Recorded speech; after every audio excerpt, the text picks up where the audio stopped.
clicks and clacks, building blocks, let's begin. Stacks on stacks, with beards we always win.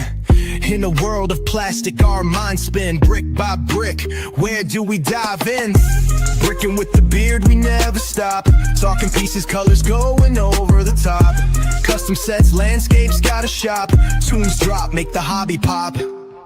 From vintage sets to modern themes, minifig dreams with studs and seams. Castle walls, spaceship beams. Listen close, hear the gear screams. Connecting fans, yo, that's the plan. Building bonds piece by piece, man. Every episode more than just sand. Confidence grand, bricks in hand. What is up? What is up? What is going on? How is everybody doing? This will be the before I pop the top. This might be a monumental episode. This is the first time I think we got a guest on with a full crew, and everyone's got a beard. That's right. That's right. This might be a first. Yeah, and everybody was on time too. Yeah. Well, I wasn't. Technically, I told Tom I would have him a link by 7:40, and it was like 7:45. Well, I was actually closer to 7:50 there, Richard, but we won't say anything about that. Yeah. As long as my clock says it's right, that's all that matters. He's on bearded Bricks time. It's off anyway. That's right. If my clock says 8 o'clock and your clock says 7 o'clock, my clock's still right. That is true. I'm on Central Time here. What is everybody doing though? How's everybody's weekend? It's good. It was good. I spent it in South Dakota. I spent it at the beach while it was raining. What part of South Were Dakota? you at a brick show in South Dakota? No, I was visiting. My wife and I flew up to Sioux Falls, and we went down to University of South Dakota. Our nephew was graduating from law school at South Dakota. Oh, so awesome. So we were up there. Yeah, he did really well. He graduated magna cum laude, and he's already got a job, and all he has to do is pass the bar at the end of July, and it's all good. And he was off the payroll. Most of y'all are congratulating Tom. I'm wondering how in the heck he got off work to go do something. Yeah, I'm retired. Yes, but you have the busiest schedule out of any retired person. Well, yeah, no kidding. I told Grayson at Brickin mentioned that I could not do the show this past weekend because I was going to the graduation, because Brick Convention was in Springfield, Missouri this past weekend, and I had to take a break from that. But yeah, we were in Fargo, North Dakota the weekend before that, and then I'll be in New England next 2 weekends. I fly out tomorrow to Providence, Rhode Island, and then the following weekend I'm flying up to Springfield, Massachusetts. But when you're not flying, you're at home building everything for the next show. That's right. I got a question for you that's kind of, I thought about this not too long after me and you saw each other at the last convention. So have you ever had they take care of shipping for you and everything else. Have you ever had one of your mocks just get completely destroyed in shipping? No. Really? No, never. Because I pack it pretty well, because I build custom handmade wooden crates for the houses and all the larger builds, and I actually cut and paste and fold custom cardboard boxes for all the smaller builds, and then they go into 3 shipping containers, and then that gets loaded into the Brick Convention truck, and then it goes. What you're saying is you do not throw it in the back of a Ford Transit van on a piece of carpet. The answer to that is no. However, I stay in touch with Patrick Durham, who's one of the other featured artists on the Brick Convention tour, and he was actually on Lego Masters season 4. But he texted me at the show this last Friday during setup, and his mocks got some major damage. The Mustafar? Yep. Damn. Yeah, Vic Castle and also his Felucia build got destroyed a little bit. So we had George go to a show, and he took one turn, and the ship sunk. It wasn't pretty, but no, live and learn. My stuff is packed pretty darn well, and I got one really nice brick built tree that's in one of my Lord of the Rings box, and it's a wonderful tree, and I actually built a special little crate just for that to keep it from getting damaged. So it's packed pretty good. You know what I'm hearing, George? Me and you're nowhere near professionals. Oh no. I'm a semi-professional amateur Lego model builder. We're going with a lot of saran wrap on this next trip. I remember It's like me and George had before he left after the show. I was like, "Are you ready to go?" He's like, "I don't know." We're winging it. Well, saran wrap is like the homeowner, the Lego mock builders version of a homeowner's duct tape, right? Yes. We do already have some people in the chat. Mr. Justin Morrison, Miss Christine Harper, who won one of the free memberships last week that we gave away. David C. Kraus, EMS Bricks, Miss Renee says, hey, my Brickin friends, and it is good to see you, Tom. And Andrew says, Renee. Here now. Yeah, I know. Renee. Yeah, I've seen Renee and Pete at several shows. Yeah, I was going to say they have a busy schedule like you. They're like, well, there's a convention going on in Scotland. We're leaving. They literally, I think, go to every convention there is. Well, my final show of the year with Brick Convention is going to be probably in Fayetteville, North Carolina. So I'll be there. I'm not sure how far that is away from Renee and Pete or from you, Richard, but that's going to be probably my final show this year. That's probably at the end. 30 to 45 minutes from Renee and Pete, about 3 really? hours, or 2.5 hours from us. Yeah, but I'll be honest with you. You haven't been there yet, but it's called Vietnam. I'm not going. Oh. Uh-oh. Good luck. Do I need to wear my Kevlar or what? Well, how many places have you heard called Vietnam? And we have Kernersville, which is known as K Vegas. Fayetteville is known as Vietnam. I guess there could always be worse. It's not nearly as bad now as it was in the 80s and 90s. No, it's nothing but it's a military town. Oh, okay. There's a base that's a Air Force base, right? No, it's Army. Fort Bragg that got renamed to Fort Liberty, and then after this last election got renamed to Fort Bragg again. Boy, oh boy, make up my mind. But apparently it was originally named for a Civil War person, and now it's named for a Vietnam vet, I believe. I think you're right. Yeah, I believe. I've been to Vietnam like twice. Renee said it's an hour and a half from them. Morna O'Neill. I thought they were on the south side of Raleigh. I don't know where anything is. My geological skills are not great. Turn left at the Starbucks. Yeah. I know my way around everywhere as long as there's GPS involved. Yeah, forget GPS, just use landmarks, right? What's a landmark? Yeah, they come and go. You're not that much younger than I am, Richard. That scares me. Most people are like, yeah, take a left at the little turtle on the side of the road.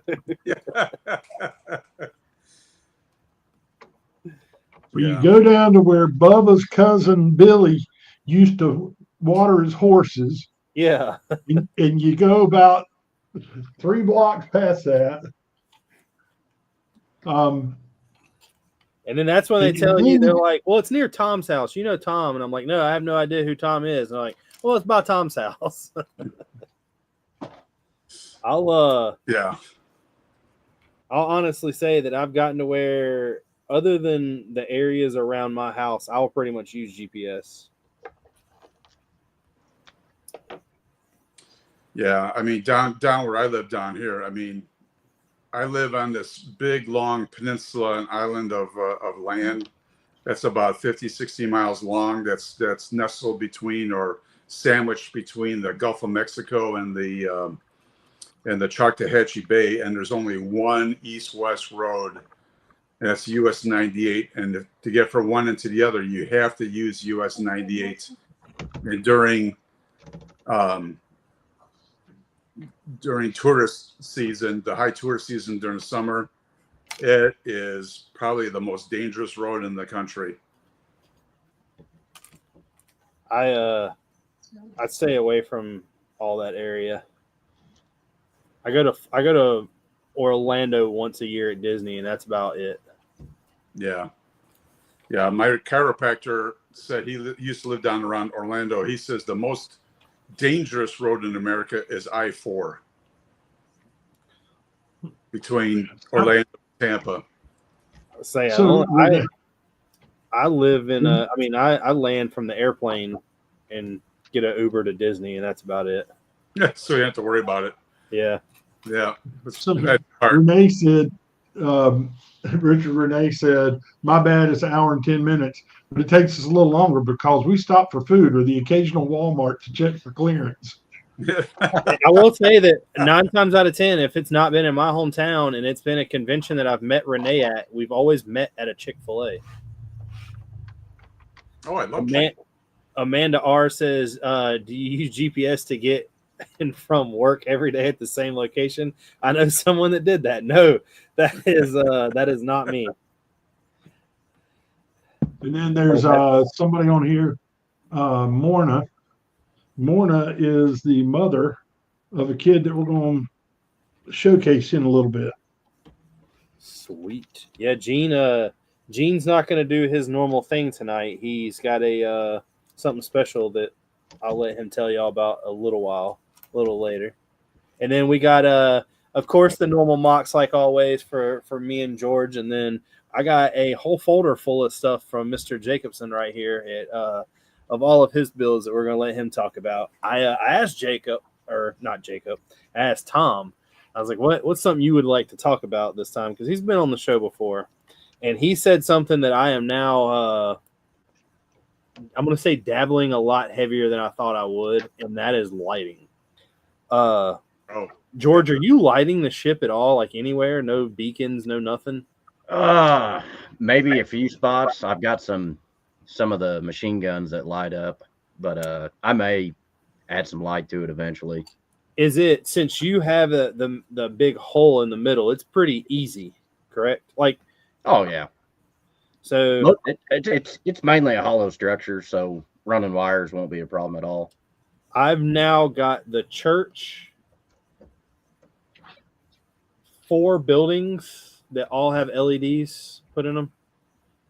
So the only thing I've done is not connected them all together yet. They're all ran. I just have to figure out how many wires I need for the last juncture, and then I'll put it together. But I think Tom wins. I think some of his builds have quite. What do you have? How many lights in the Vader's house? You just did, because that whole red section's lit up. Is it not? It is not. Excuse me. It is, and.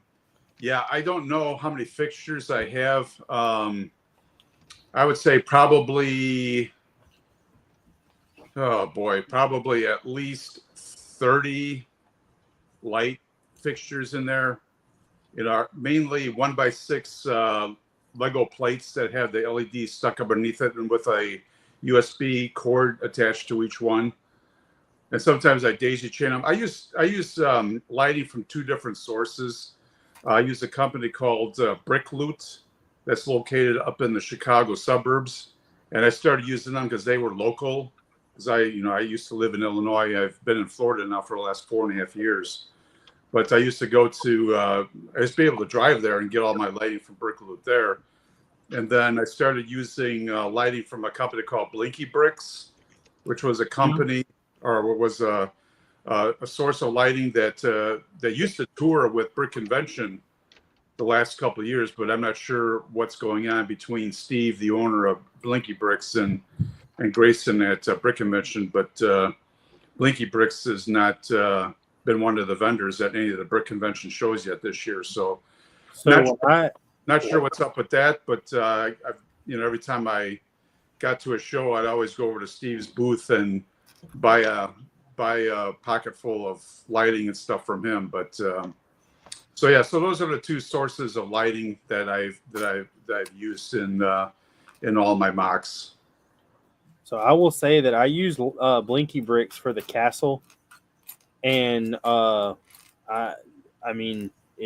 don't think I've made a video about it. I know I've said something before. I had a lot of quality issues. I was very upset because I spent a lot of time running them, and I didn't check each one and had it all ran in a juncture, plugged it together. There were some that didn't work. I had to take some up. I ended up selling everything that I bought from him that worked, and I actually switched to Bevan's, and I have had zero issues out of anything I've got from Bevan. Yeah, it's good stuff. It's good stuff. It's whatever you're used to. I started with the brick loot lighting, and then I found out when I started dealing with Steve at Blinky Bricks, it was the same system. Now, he had said that, that Brick Loot had stole his system or, whatever. I really don't care. But it was interchangeable stuff. And then Blinky Bricks came up with a new system of lighting that is much smaller cords and little, tinier plugs at the end of the cord. And it works pretty good. He started selling the little tiny chips, and each of the chips you plug into the chips, and it either is like a fader, flashing chip, a flickering chip. I used the flickering chips a lot last year in a lot of my Lord of the Rings builds, in like lanterns on either side of the doorway, entering into the castle and stuff like that. So it's worked out pretty well, and I worked with him a lot on that to get the right effect, and it works pretty well. I've had no complaints with any of his stuff. I've got I think that George would have has some effects with the guns, but I know that I did have to buy. Bevan didn't have them, and I've got 4 of them right now. But I could see this being a major issue for me financially if they look good. I've got the modules that look like gunfire,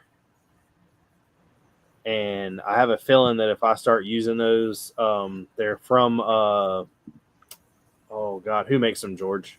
They're like the only company that has them. Oh my gosh! I just bought their welder. I was gonna say it's like the biggest light company there is in Lego. Is it Light My Bricks or is it brick stuff? Yeah, brick Light stuff. My Bricks. No, mine's Light My Bricks. No, I've got brick stuff. But I have some gun effects from them, and I want to see what it looks like before I go crazy. But I need to also talk to myself and tell myself that not every gun needs to have an LED on it. Just every other one. I may end up not doing any of them just so I don't get overboard. It's pretty easy to get carried away. Yeah, I know how I am. I got some brick stuff lighting at Brick Roll Chicago. I'm going to say this goes back to 2018 or 2019 when they were there. And I didn't like it. I guess I don't know if I just couldn't figure out how to use it right or correctly, but I abandoned it in favor of the brick loot stuff. I think the brick stuff lighting is a little bit more advanced than the brick loot lighting, but I just have learned how to use the brick loot lighting in several different types of applications, and I just, from a comfort level, I've just gotten used to it, and that's basically that's what I use. So that makes sense. I've got some brick stuffs like LCD displays, and it gets pretty technical trying to figure out the wiring on some of that stuff, unless you've got a electrical engineering background. I got some buddies in the Lego world that I'm gonna let you know they know what they're doing. I got a friend down in South Carolina that has a city, and his city's stoplights are all in sync. So when one is green, on the opposite side it'll be green, but the 2 opposing sides are red.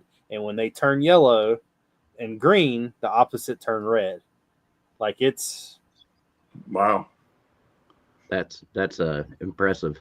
Yeah, that's he does it all with Raspberry Pi that he programs himself. Nah, that's above my pay grade. Yeah. I'm here for the Lego. Yeah. I like stacking bricks. As soon as you start pulling out soldering irons and motherboards. Yeah, that's where it ends. He asked me one time, he was like, man, if you want me to, I could help you out. We could, because I had a city. He's like, we could wire this thing up. And I was like, but don't, when you get there, you have to like put everything together and like plug it all up, make sure. He's like, yeah, it takes a while to set up, but and I was like, yeah, I'm good. Andrew said that he's bought some Lego lights from Alleyway Express that have a USB plug-in for his candle lights and for the Colonial House. I've never used AliExpress. It's K today said he's an addict. I know a lot of people who have bought some armor off of them. And I do want to, I don't know how many people that do it. I know that Tom is definitely a military, I mean, not a military, a castle builder. Maybe I should, hold on real quick. Let me pull it up instead of telling you, I'll show you. I think we all know who this is. If George doesn't know who this is, he might have an issue. But let me present a screen. I'm still in the probation stage here. Everybody knows who Brick Warriors is, right? Oh yeah. Yes. So he released these dual molded or over molded and all of these new axes. And like these things look so good. Yeah. Yeah, Victor does some good stuff. If you're not a military, but an army builder, I keep telling everybody that I'm going to go back to Castle one day. I'll build another 120,000 piece castle, maybe not. But I use his stuff instead of AliExpress when it comes to anything castle or armor or stuff like that. Oh, absolutely, yeah. Brick Warriors got some pretty good stuff. I've bought quite a few of their just random packs, and then army building packs. I think the last show I went to, I had such high hopes of doing something with Fallout, and I bought so much Fallout stuff from him, and it's sitting in a tote. Yeah, I got some Black Falcon armor breastplates from Pickle Bricks in Pennsylvania a couple months ago, and I actually got them on display in my castle currently on my Brick Convention tour. It's good stuff, and it's good quality, and it's reasonably priced too. Me and George were talking last week after it ended, and we were going back and forth about how much printed, like third-party stuff we have bought with the intentions of doing stuff with, and it's been sitting in a box since we bought it, and it's pretty. But we got it. You know what I found earlier sitting down here so I have bags, and the way I do things is like, this is a Bricklink order. This order is in this baggie, and it all represents like one thing. Like this is the interior of a building that I'm building. I have another one. This right here is all pieces to continue with the roofs and to do like there's the headlight bricks in here to make dressers and stuff like that for the interior of the building with I just showed. Found a box down here, cardboard box, opened it up. I didn't know it was in it. It's the order that I got 2 weeks ago that me and you were talking about of the Lando figs with the sunscreen. And I was like, I could have swore they were up here, and I was like, dang it, I buy 2 sets of them, and I didn't. They're not up there. I was like, I'm really beginning to have it. I think it's an issue. I'll honestly say I think I have a problem. So Legion jumped in and said, hey. What is up, Legion? Legion bought a really cool set that I'm trying to buy. I mean, I'm trying to build, and he won't let me build it.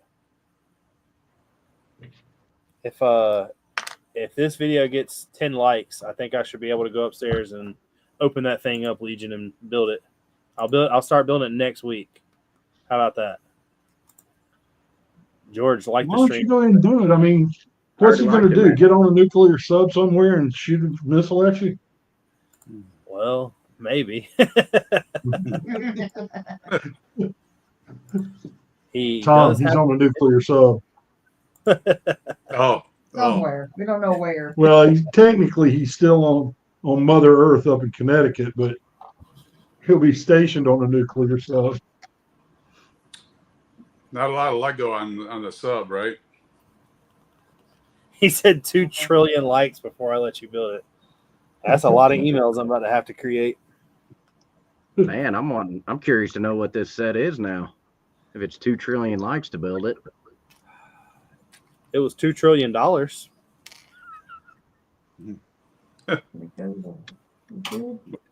think I know what I'll you're put it this way: about, it's right? really big. It's a tricopter, and the motors fold. I know what you're talking about now. I'll give you 50 bucks. Do what? I'll give you $50. Hey, can I build it first and then give it to you for 50? Yeah. Okay. Richard Torrey said, speaking of 50. Oh yeah. I don't know y'all's PayPal. I know you've never used it. I have used it, but if you expect me to remember it. Yeah. I know where you live.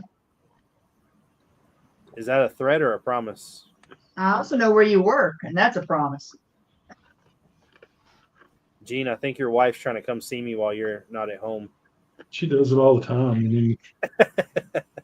But speaking of that, we have our little child is going to bed somewhere around 8:30, a little before 9. Well, go ahead. Show it off. Yeah. So let me give you some backstory on it. Richard, did you get the media asset loaded? You didn't, did you? No, because I thought you were going to take care of that. Uh, I can get it done real quick if you want me to. Go ahead and tell the story and make it last 5 minutes. And then. So as you guys know, we run a Bricklink store and we do a fair number of orders every day. And every now and then we get one of those requests that make you go, This whole relationship between me and Richard started with that request. Richard made an order so he could do something for a Lego Masters competition. And he said, can I come pick it up at your house? And we said, no, not at all. So that grew. We took it to Richard. Well, to bring that story forward, we get an order this week. Not a huge order, but an interesting order. And it's the leaves. I think they're 5x8 leaves in fall colors. And the person that ordered them said she needed them in a hurry because her son's school project was due on Wednesday. And I was like, well, that's kind of cool. So Tori, being the teacher, was like, I'm gonna get it packed. I'm gonna get it to him as fast as I can, and I'm gonna find out what he's building. So there we go. There's the backstory. You ready? No, because it's a picture. It's a picture and not a video. Just pop the picture in. So that's what I was about to say. I'm just going to pop the picture of. Are you smarter than a fourth grader? So we're going to go share the screen. That's cool, Richard. And get up here. Speaking of that, we should have a segment where we get somebody on here to ask us a question to see if we know the answer. They do Lego trivia at Brick Days. It's pretty fun. I'm not good at it, but it's fun. This is the Guilford. So this is what this kid was building. Kid's name is Elliot. He's in 4th grade. And we're in Winston-Salem, North Carolina, which is right beside Greensboro, which is in Guilford County. So any of you that are into Revolutionary War stuff, it's the Battle of Guilford Courthouse. And he decided to do a Lego mock for his project. So this is a 4th grader depicting the Battle of Guilford Courthouse. And when you look at it, he knew that the battle was in the fall. So guess what? You need fall colored leaves. He's got the flag in it. He's got the horsemen. He's got cannons. He's got muskets. He's got red coats. He's got the blue coats. And he's even got the cannonball coming out of this cannon over here. I saw that and went, holy crap, that's a fourth grader. So the answer to are you smarter than a fourth grader? Apparently I'm not, since I don't do mocks. Yeah, George, what's your problem? So I asked the mom, Morna, she's in the chat. I asked her if they had more pictures of this mock that we could show it from different angles. And she said, unfortunately, they only took one picture before she took him to school with his mock to turn it in today. But she said, how about some of the stuff from when he was in second grade? His dad is big into LPs and collects records. Those are albums for people who don't know what that is. Yeah, albums. And so Elliot did a mock of a record store for his dad. So there's a second grade mock of a record store that he later expanded on, added a second floor to it and a third floor, some trees. And why did he add the second floor? Well, his dad's into yoga, so he did a yoga studio. Gene, that's great. Why aren't you this good? Yeah. Because I'm not smarter than a fourth grader. But I mean, I look at that and I think when he gets to be old like you, Richard, he's going to be really, really good. Just remember that old is still almost 30 years younger than you. Oh, he's even got the trash can with the marine field and the bowling ball. Oh, that is so.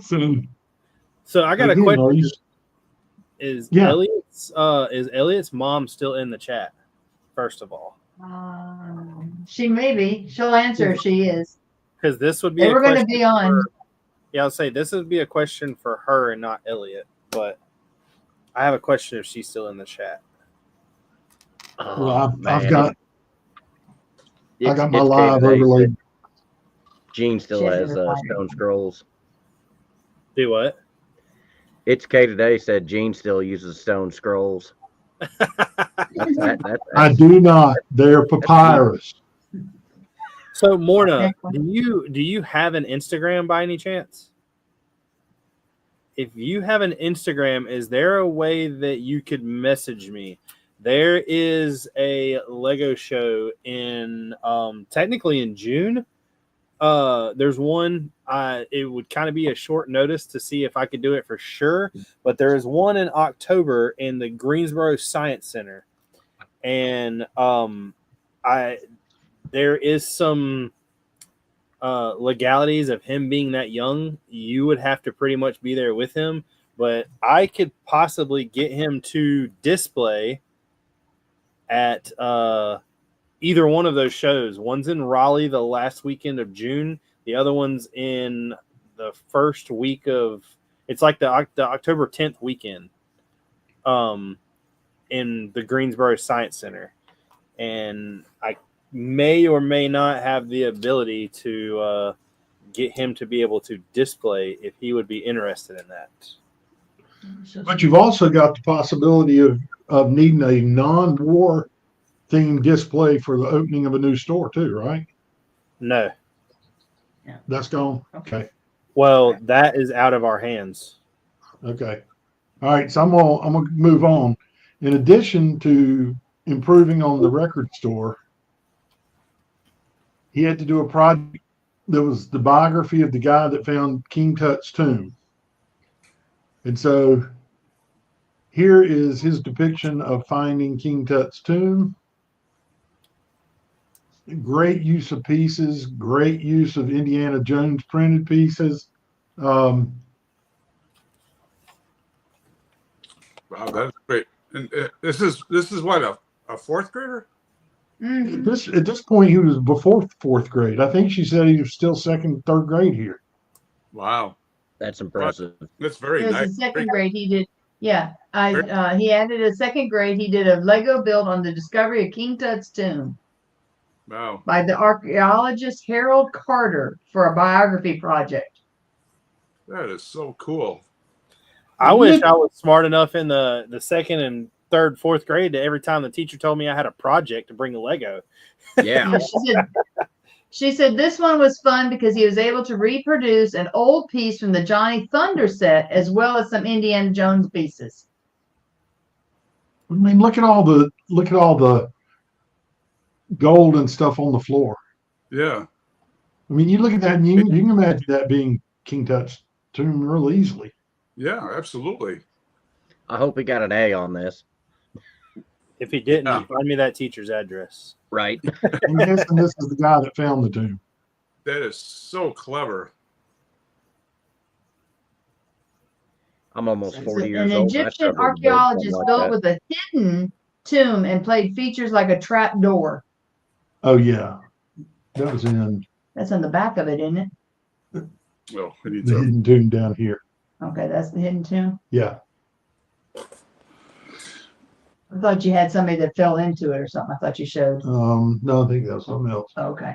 And then he did another one. She didn't give us a description on this one, but look,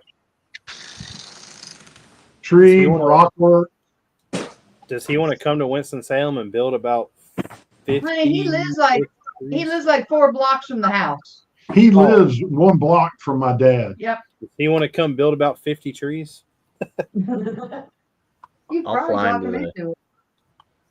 Midwest and help build a Play ship. his at the same time. He's got good depth on the rock work. I mean, he is extremely talented. And then this is one that Richard got floored when I showed him before because he's like, "Holy crap! There's $30 worth of tents." Yeah, I want those tents.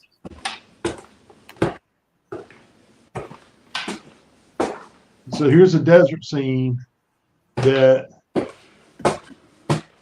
has a hidden area below it also. Oh yeah. Trap door. She said this is the one with the trap door in it. Okay, this is the one with the She trap just door. commented on it. There it is. Yep. And see the person laying on top. Oh, right here. Yeah, I think so. Crap. But that's it. We just thought it was really cool that, here's a kid in 4th grade that's so creative in doing it all on Lego. Yeah. He's extremely talented. He is very. I will say, Morna, if you're listening, if you and Elliot are watching, if you can stay up, you'll be really surprised at the stuff they share of Tom's. It's probably some of the coolest stuff around. But that's it. Can you jump out of order, Richard, and let Tom show his stuff? Yeah, I got all the stuff, Tom's stuff. If you want to go ahead, I've got the pictures of it.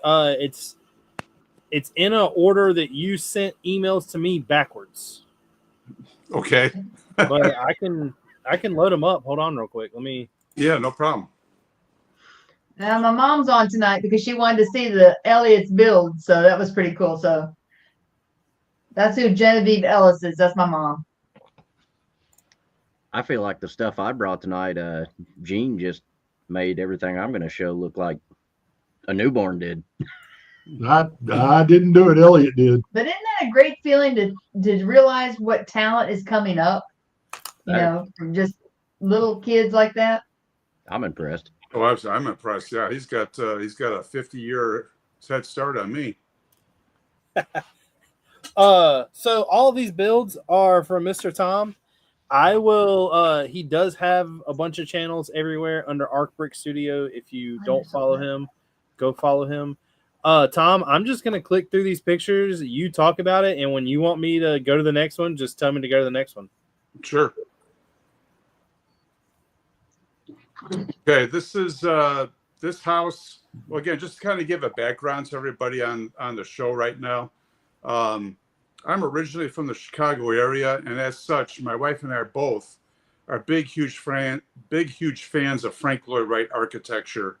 There's a lot of Frank Lloyd Wright in and around the Chicago area. That's where his first home and studio were. And so we really got heavy into Frank Lloyd Wright long before I got into Lego. And then just one day it hit me, once I got into Lego, I wanted to do something unique in Star Wars that nobody else had ever done.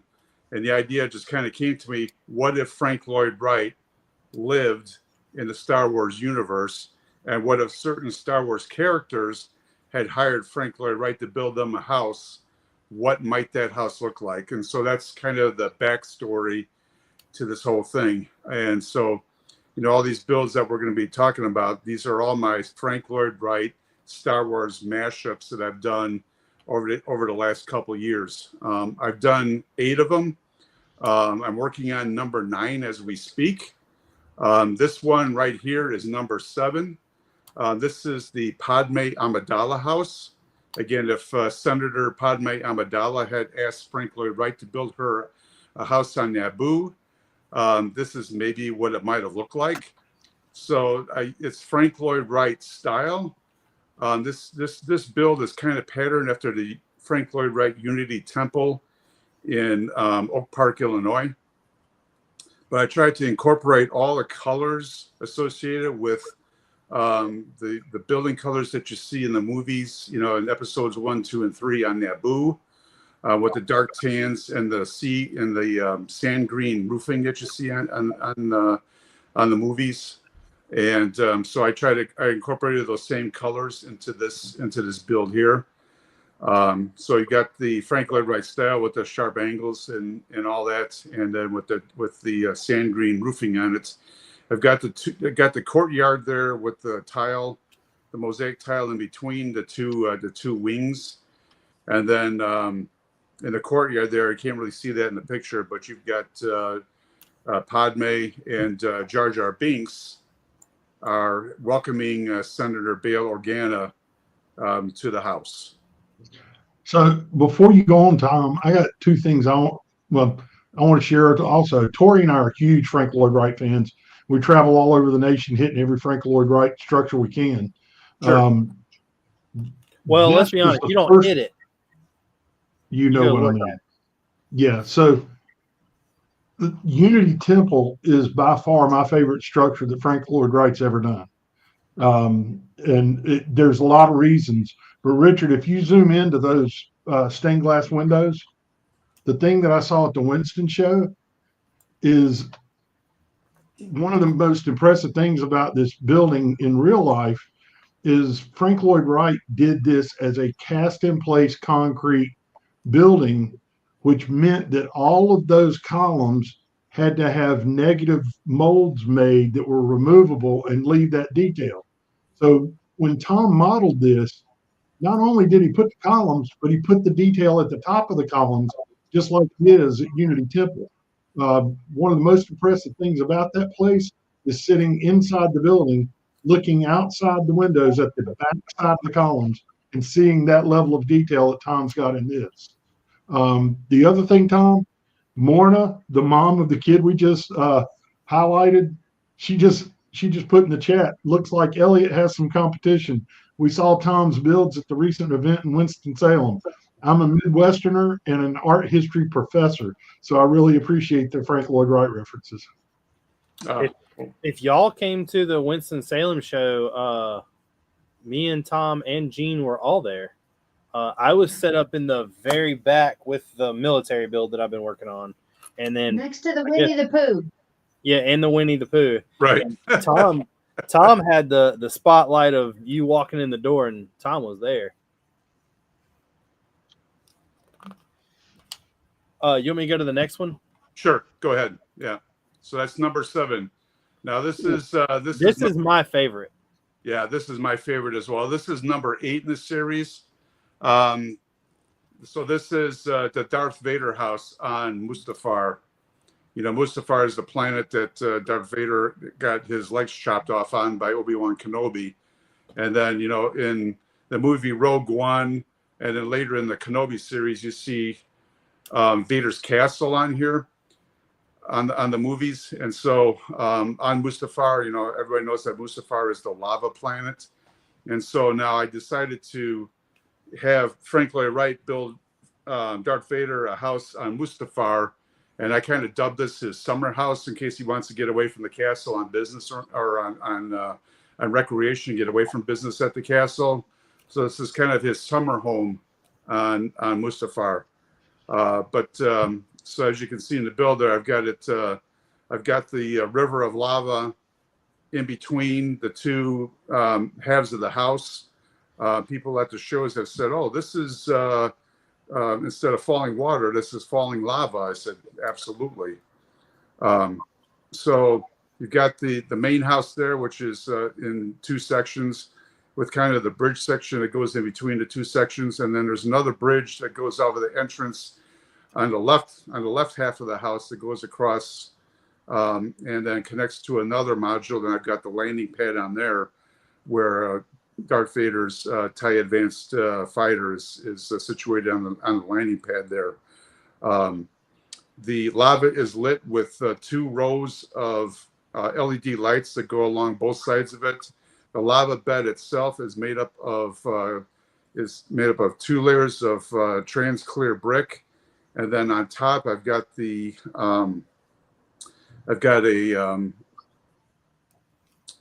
2 layers of alternating trans yellow and trans orange 1x2 plates and tile to give that lava that little variety in its color. In some places I've got a orange tile on top of a trans yellow plate, and then other places I've got the opposite, where I've got a trans yellow tile on top of an trans orange plate, and then sometimes I get them overlapping each other just to kind of give that variation in the color of the lava. And as you see here, all the lighting is all the red lighting. It's actually, the red is from the 1x2 trans red brick and 1x2 trans red plates to make up the art glass style windows for the Frank Lloyd Wright house. And so a lot of people have commented on this build that it looks Oriental, it looks Japanese, and I said, you are absolutely right, because Frank Lloyd Wright spent several years in Japan before he came back to the United States to finish his life and finish his career. So he was heavily influenced by Japanese architecture, and that is indicated in here. Another little point too, and this might be common knowledge, or it should be common knowledge, but Darth Vader's helmet is patterned after the ancient Japanese samurai helmets. For those of you who did not know that, that's a little bit of Star Wars trivia there. But yeah, this is my favorite Frank Lloyd Wright's house so far. This has definitely been the star of the shows so far this year at Atlanta Brickin in February, where I took this won Best Star Wars there. And then it certainly has been the star of the show at all the Brick Convention shows yet this year. So, and then, again, the lighting really makes it come to life. When you do something like this, you sit down, I know you got an idea of like, okay, let's do Vader, and you come out with it. Do you plan on, like, while you're building it, you're like, okay, this is going to be better than the last? I try to improve on each one as best as I can, based upon what the style of the house is, whose house is it, what's the characters, the characters' personality and all that to be reflected in the house and the colors that I pick for it.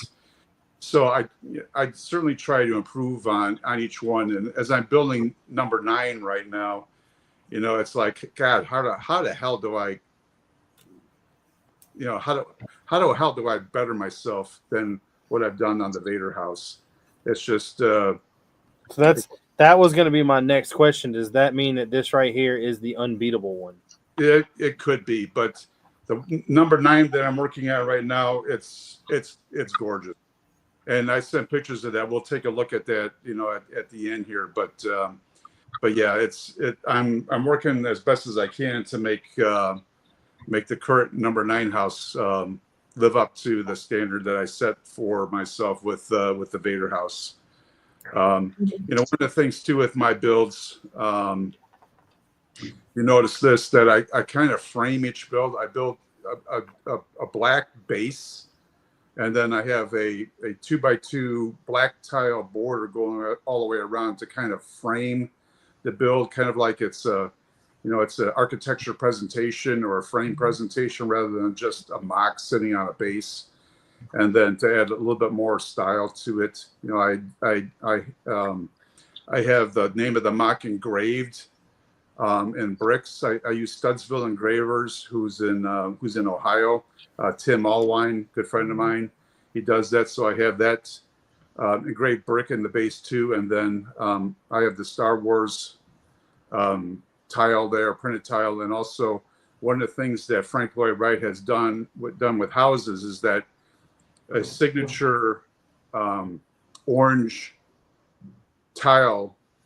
If he visits the house during the course of the development and the construction, he embeds a hand signed tile, the orange tile, near the doorway. And I've kind of indicated that next to the engraved name of the house on the base on the bottom right there. You can see that orange tile that it has Frank Lloyd Wright's signature as it appears on many of the tiles that he has embedded by the doorway of many of his houses that he did during his design. So you really go all out with these. Yeah, I really do. And again, it goes back to my my love of Frank Lloyd Wright architecture. We're not really involved in a heavy way, but my wife and I are both members of the Frank Lloyd Wright Foundation and the Frank Lloyd Wright Trust. So, we're really heavy into Frank Lloyd Wright. So you get that renewal notice every year too, huh? Absolutely. And whether or not we're going to get to visit one each year, we renew every year. Absolutely. Because we try to visit, because there's one Frank Lloyd Wright house in Florida. It's in Tallahassee. It's the Spring House, and it's called his, it's an elliptical, okay, I can't remember. My mind is mush right now, but it's an elliptical house. It's kind of a shape of a football. And it's a very unique house, but it'd be very difficult to render in Lego. You can go to the next one? Sure, go ahead. This one I think was number 6. Hoth. This is the Hoth Ski Lodge or Ski Chalet. This is General Reiking, who's the head guy on Hoth. During the Empire Strikes Back. What if he had hired Frank Lloyd Wright to build him a Hoth ski chalet, mainly for the entertainment of the Hoth, the Rebel Hoth troopers. You got to have fun, at some point. And so I've got some Hoth troopers there on skis in front going down. I've got Luke Skywalker talking to another Hoth guy, at the far right there, and then I've got another guy that's coming up on the Tauntaun that's ready to get off and grab some skis and go on. So this is all white, obviously, and one of the cool things that people have commented is the terraced effect I did with the snow, using the plates and the wedge plates to give the snow that terraced effect on there. And then I also used trans light blue windows, trans light blue bricks, and trans light blue plates, and also trans light blue slopes in the roof treatments there. So I chose the light blue just to kind of give it that icy Arctic feel to it, that really icy cold feel to it. So yeah, that's a nice little build I did. It's one of the smaller houses. That's probably the smallest Frank Lloyd Wright house I've done. By the Frank Lloyd. What's the temperature of a Tauntaun? I don't know, but the inside of a Tauntaun, they're lukewarm. Yeah, they're lukewarm. Yes. So Tom, the major emphasis on this one was Roby. Yeah, this is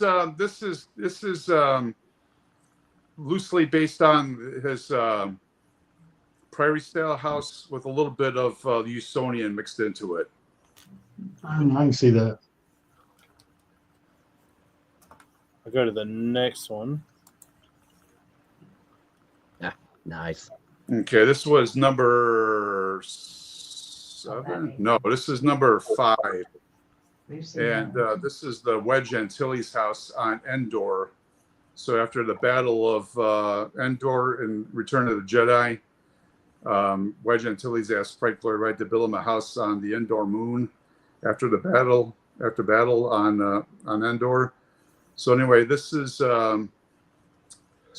another house that's based on his prairie style of house. So you've got the main house, which is, with the lush landscaping and trees all around it, and it's got the bridge just like I did with the Vader house, and I kind of patterned the Vader house after this one.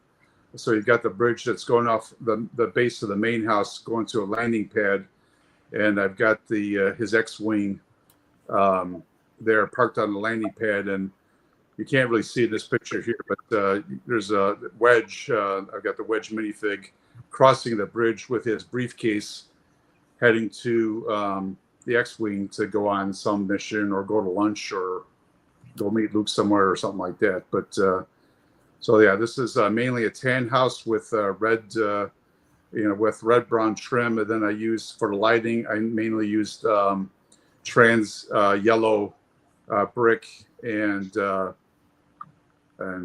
plates for the lighting in the art glass windows on this one. So the really cool thing I see in this one is the mashup of different structures. You got a lot of the shape and the massing of like the Martin house. And, if you imagine back where the X-wing is, it's almost like the Martin house to Conservancy relationship. Yes. And then you've got the openings in the roof like at Kentuck Knob. Yes. I mean, that's really cool. I mean, the mashup is just awesome. Yeah. I've been to Kentuck Knob too. And the cool thing about Kentuck Knob and Falling Water, they're about 5 or 6 miles away from each other. Yeah. They're out in the middle of nowhere. Yeah. Yeah. Kentuck Knob is such an amazing house. But yeah, exactly. You're exactly right. The cutouts are patterned after the Kentuck Knob house. Absolutely correct.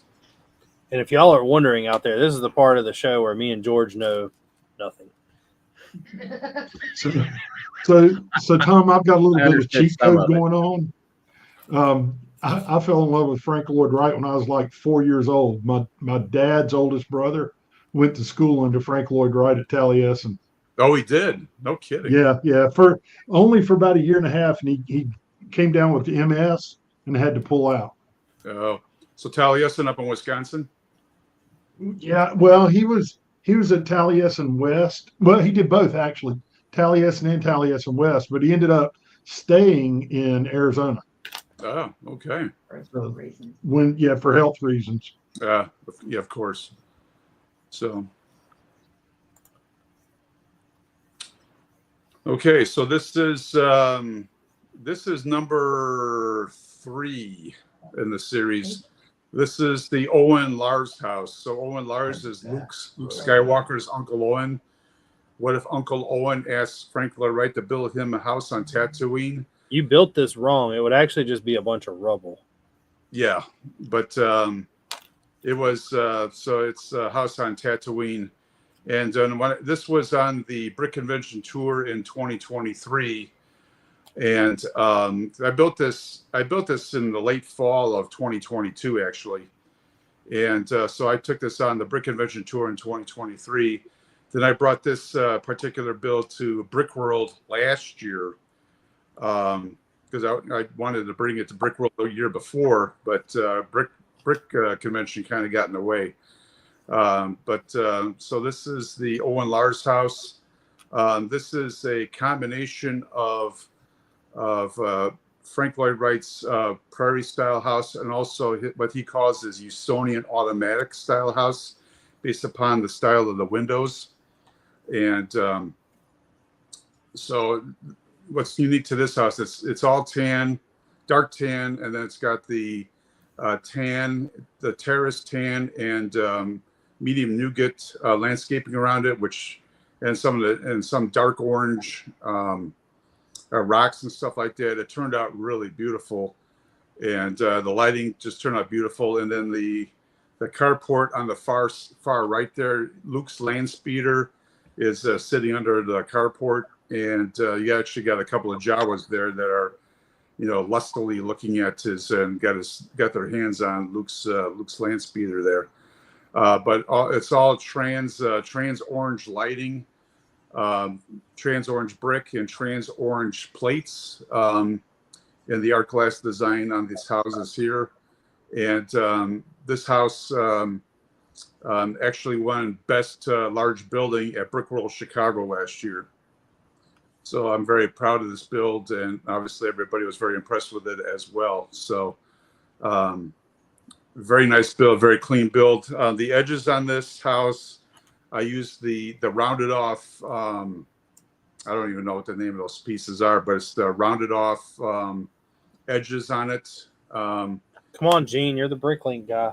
Yeah, it's the rounded slope. I think it's in the slope, round slope section in Bricklink, curved slope. Yeah, section. It's a slope. Zoom in on it, Richard. I think it looks like the slope rounded 1x2 and 1x4. Only one, but it's 1x4. It only comes in 1x4 and 1x1. But it's got yeah. It's a rounded slope, and it's got the 1x4 plate sticking behind it. Right. So they call that one a 1x2 because the overall with the slope and the plates too. Yeah. I want to give a quick shout out. True Squadron is in the house. Says hello guys. Hope y'all are doing good. And It's K Today said that Owen hit the lottery and then immediately built this house. Absolutely. So people said, people at the shows back in 2023 said, how the hell can this be? Owen Lars was just a poor old farmer. I said, well, he had a good moisture crop that year or the last couple of years. So he had some money to pay Frank Lloyd Wright to give him a house or make him a house. But this one turned out very well. The landscaping is incredible on this. I think I did an incredible job. And then, it's the house itself is very smooth, very clean, but extremely very detailed, which is kind of my style of building. The contrast between all of like the rounded like house versus all the rocky edged ground is pretty cool. Yeah, it is. This turned out so well. I was very happy with this. And you said this one biggest build? This is the longest house I built. When you said you had went to Brickworld and this won what? This won Best Large Building. Best Large Building? Yep, at Brickworld Chicago. That's a feat in itself right there. Yeah, I was so happy when I won. I've always wanted to win something at Brickworld, and I finally did it. Because again, being originally from the Chicago area, Brickworld was the only show I went to for the first 3-4 years, and to be at my home show and actually win one of the categories there was a big thrill for me. I'm very humbled about that. You mean you go to the next one? Yes, go ahead. Oh, another picture of the same. So you can see the engraved brick at the lower right, and then the orange Frank Lloyd Wright tile, and then the Star Wars printed tile there. So, okay, now this one is the Orson Krennic house. Director Orson Krennic from the movie Rogue One. This house I built again in the late fall of 2022. I built this back in 2020, or actually at the end of 2019. I originally planned to bring this to Brickworld Chicago in 2020, which obviously got canceled with COVID, and then Brickworld 2021 got canceled with COVID. So I finally brought this to Brickworld 2022. And I also brought this build on with me on the Brick Convention 2023 tour. But this is the Krennic house. This house features, again, lush vegetation with terraced vegetation, a lot of lighting, a lot of landscape lighting in the ground pointing up to highlight the side of the house. This house features dark bluish gray construction with dark blue trim on it, and with the regular blue or dark blue trans lighting on it with trans blue brick and trans blue plates on it. It turned out really, really, really nice and looks really, really, really cool. Excuse me. So this house won. It didn't win, but I won a nomination on this house at Brick World Chicago back in 2022. Getting nominated sucks. If you get nominated and you don't win, it's not a good day. Well, I was talking to my president, my lug at Windy City Lug, and he said, you know what, you got now this year at Brick World Chicago coming up in a month, you got nearly 1,500 people that are going to be displaying. And you figure, if you're within, if the top 5 people in each category get nominated, if you're in the top 5 in your category at Brick World amongst 1,500 people, to me, that's a win. I got nominated last year for Best Castle at Brick Fair, Virginia, and came in second place. There was a Disney castle that beat me. I was not happy. No. I got beat by a hobbit hole one time. Oh, jeez.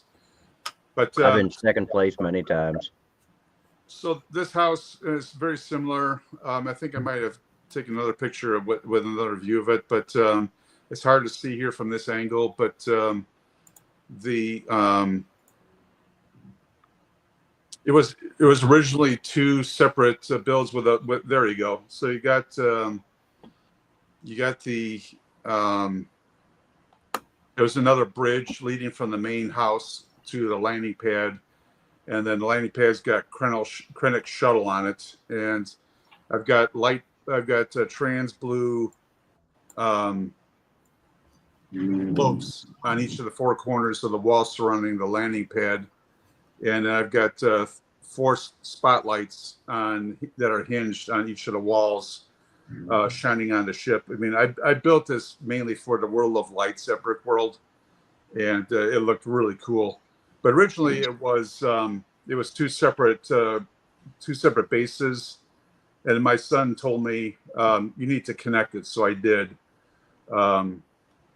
So actually, I connected the 2 bases. I put that stream in between with the rocky shore on either side with the bridge going over it. So yeah. So I mean, the style of the house itself is based on Frank Lloyd Wright's L-shaped Usonian style. And then just like the Wedge Antilles house, and then in this house here, you see in the carport area there's I got a custom built speeder in the carport there. That's Krennic's personal speeder. Luke's land speeder was definitely the best thing to ever happen to Star Wars. Yeah, absolutely. So, but so this build with the base added to it, because when I transported this in the Brick World, to Brick World and to on the Brick Convention tour, the center piece came up where the stream is, and then the landing pad came off as a separate section. And but combining everything together, this is the longest build I've ever had. I think this is nearly 5 feet long with the house, and then with the landing pad connected. George, what do you think about a 5 foot long mock? I wish I would build that small. My thing with, especially with Brick World, it was go big or go home. So that's kind of been my mantra for building for Brick World, and then with Brick Convention as well. It's go big or go home. But I've gotten to a lot of the smaller vignettes, which Grayson really likes, for the Brick Convention tour. And but I've always, like I said, I've always gone big. It's a good mantra to go by. It's challenging, so yeah. I don't think it's challenging to build big. It's challenging to transport big. That's the thing. And then, you know, this house was originally built just for Brick World, and you know, with Brick World, that was my only show that I ever would go to. So I would build these mocks, bring it to Brick World Chicago, and at the end of the show, I would just throw these things in a box and throw it in my car, take it home, and take it apart and part it out and sort the pieces, and then start thinking about what was I going to build for Brick World the next year, because that was the only show I ever went to, and so I really didn't care. And then when Brick Convention came along, then I had to figure out how the heck to transport this thing and make it survive. So that was one of the challenges. So you just answered my big question. Yeah, I was going to ask if you end up gluing these like Rocco does.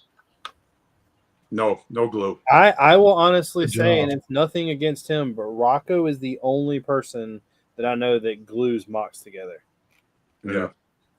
Most of us value the Lego brick more. Like Rocco is going to multiple shows showing the exact same thing and just adding on to it versus ever starting anything new. Right. Exactly. But I mean, it's terrific stuff. I mean, he is the king and ruler of micro scale. But yes. But yeah, but his stuff is meant to last. But you know, I mean, Krennic's, all these houses, except for obviously for the Vader house and the Padme Amidala house, which are on the Brick Convention tour right now, all these other houses are long gone. They've been torn apart and parted out, and that's the way it is, because I have to recycle the brick. I'm an old retired guy on a fixed income, and I can't afford to keep buying brick. And you know, people say, well, don't you display this stuff at home when you're done? I go, no, I have no displays here at all. No display space. I've got a beautiful build area, but I do not have any display space here. Plus, I need to recycle the brick to build new mocks, because I can't afford to keep buying new brick all the time. So neither can we. You need to get Renee and Pete to lower their prices then. They need to give me a discount, right? Give me a nice guy discount there, right, Renee? Ha ha. Anyway. It gets expensive trying to keep everything and buy new brick. One of these days I'll quit doing that. It really is. It really does. I kept telling everybody I was going to take apart the tanks to build the next set of tanks. I still have all the tanks built. So anyway, but you can go to the next one if you want, Richard. All right. This is now this, speaking of falling water, this house was inspired by falling water. And this is Wedge and Tilly's house number 1. So this is the first one you did? That's the first one I did. And this is Wedge and Tilly's house, fashioned or inspired by falling water.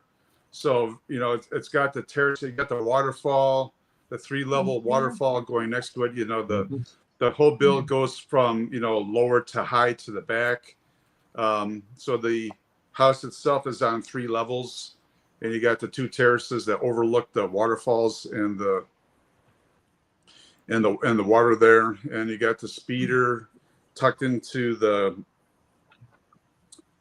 garage, and on the bottom far right there, you really can't see it there. But again, you know, I was able to actually furnish this house, because people always ask, you know, an interior, and I said no, because I got supports and I got all the wiring and the power bars, you know, for all the wiring in the houses. Now this one here, this is a 3-level house, so I have all the wiring and the power bars and all that in the bottom level, and then I actually furnished the middle section and the top section. So in the middle section is the family room that overlooks the waterfall there, and the top section is the master bedroom, and I actually have it furnished. Renee said that she will take the Vader house for store credit. Oh, okay.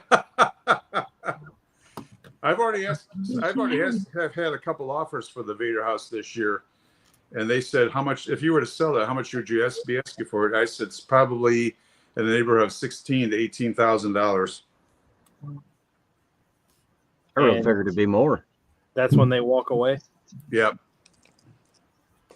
So anyway, so this house here again, like I said, this is fashioned after the after falling water and inspired by falling water. But you got a very lush vegetation and the groundwork there, and all the trees. And again, it's another chance for me to show off my landscaping skills here. So this house really turned out really, really well. Tom, you destroyed that one too? That one's long gone. It's crazy that you started out with this and now you've ended up with Vader. Mm-hmm. Yeah.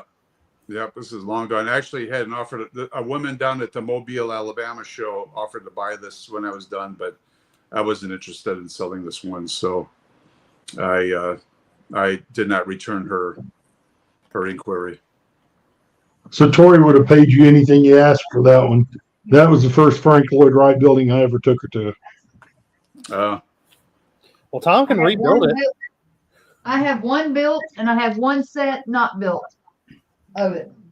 Yeah, I have the Falling Water Lego sets. My wife bought it for me for Christmas. I think the year after I retired, she paid like I think $75 for it, and now it's what $300-$400, I think, for that set.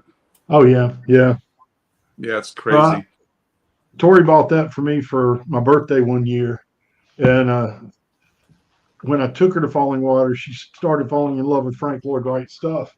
So I found the Roby house, a damaged box, but it was new, still sealed in the box. And it was for about, I don't know, 30 or 40% what the real value of it was. So I bought it, put it on the shelf, and she's like, oh, let's go build it. Let's go build it. I was like, absolutely not. You can't build it until you go there. Oh, right. Heartbreaker. Heartbreaker. That's my way to get her to Chicago. Yep. It worked. Been there, built it. Been there, been to Chicago a couple times now. All right, Richard, you can go to the next one. There's another view of the. All right, so this is number 9 under construction right now, or destruction. I've got a little bit more. I've got a little bit more progress on it right now, but this is the Duchess Satine house on Mandalore. You know, Duchess. It's from the Clone Wars. Yeah. So this house is patterned after Frank Lloyd Wright's Prairie Style house. I tried to incorporate a lot of the elements. You know, looking at a lot of the Mandalorian architecture in during the Clone Wars TV series. I tried to incorporate that into the house. So I'm trying to do that little by little. But again, I've got lighting. I've got a combination. You know, looking at the Mandalore, a lot of the windows are kind of like light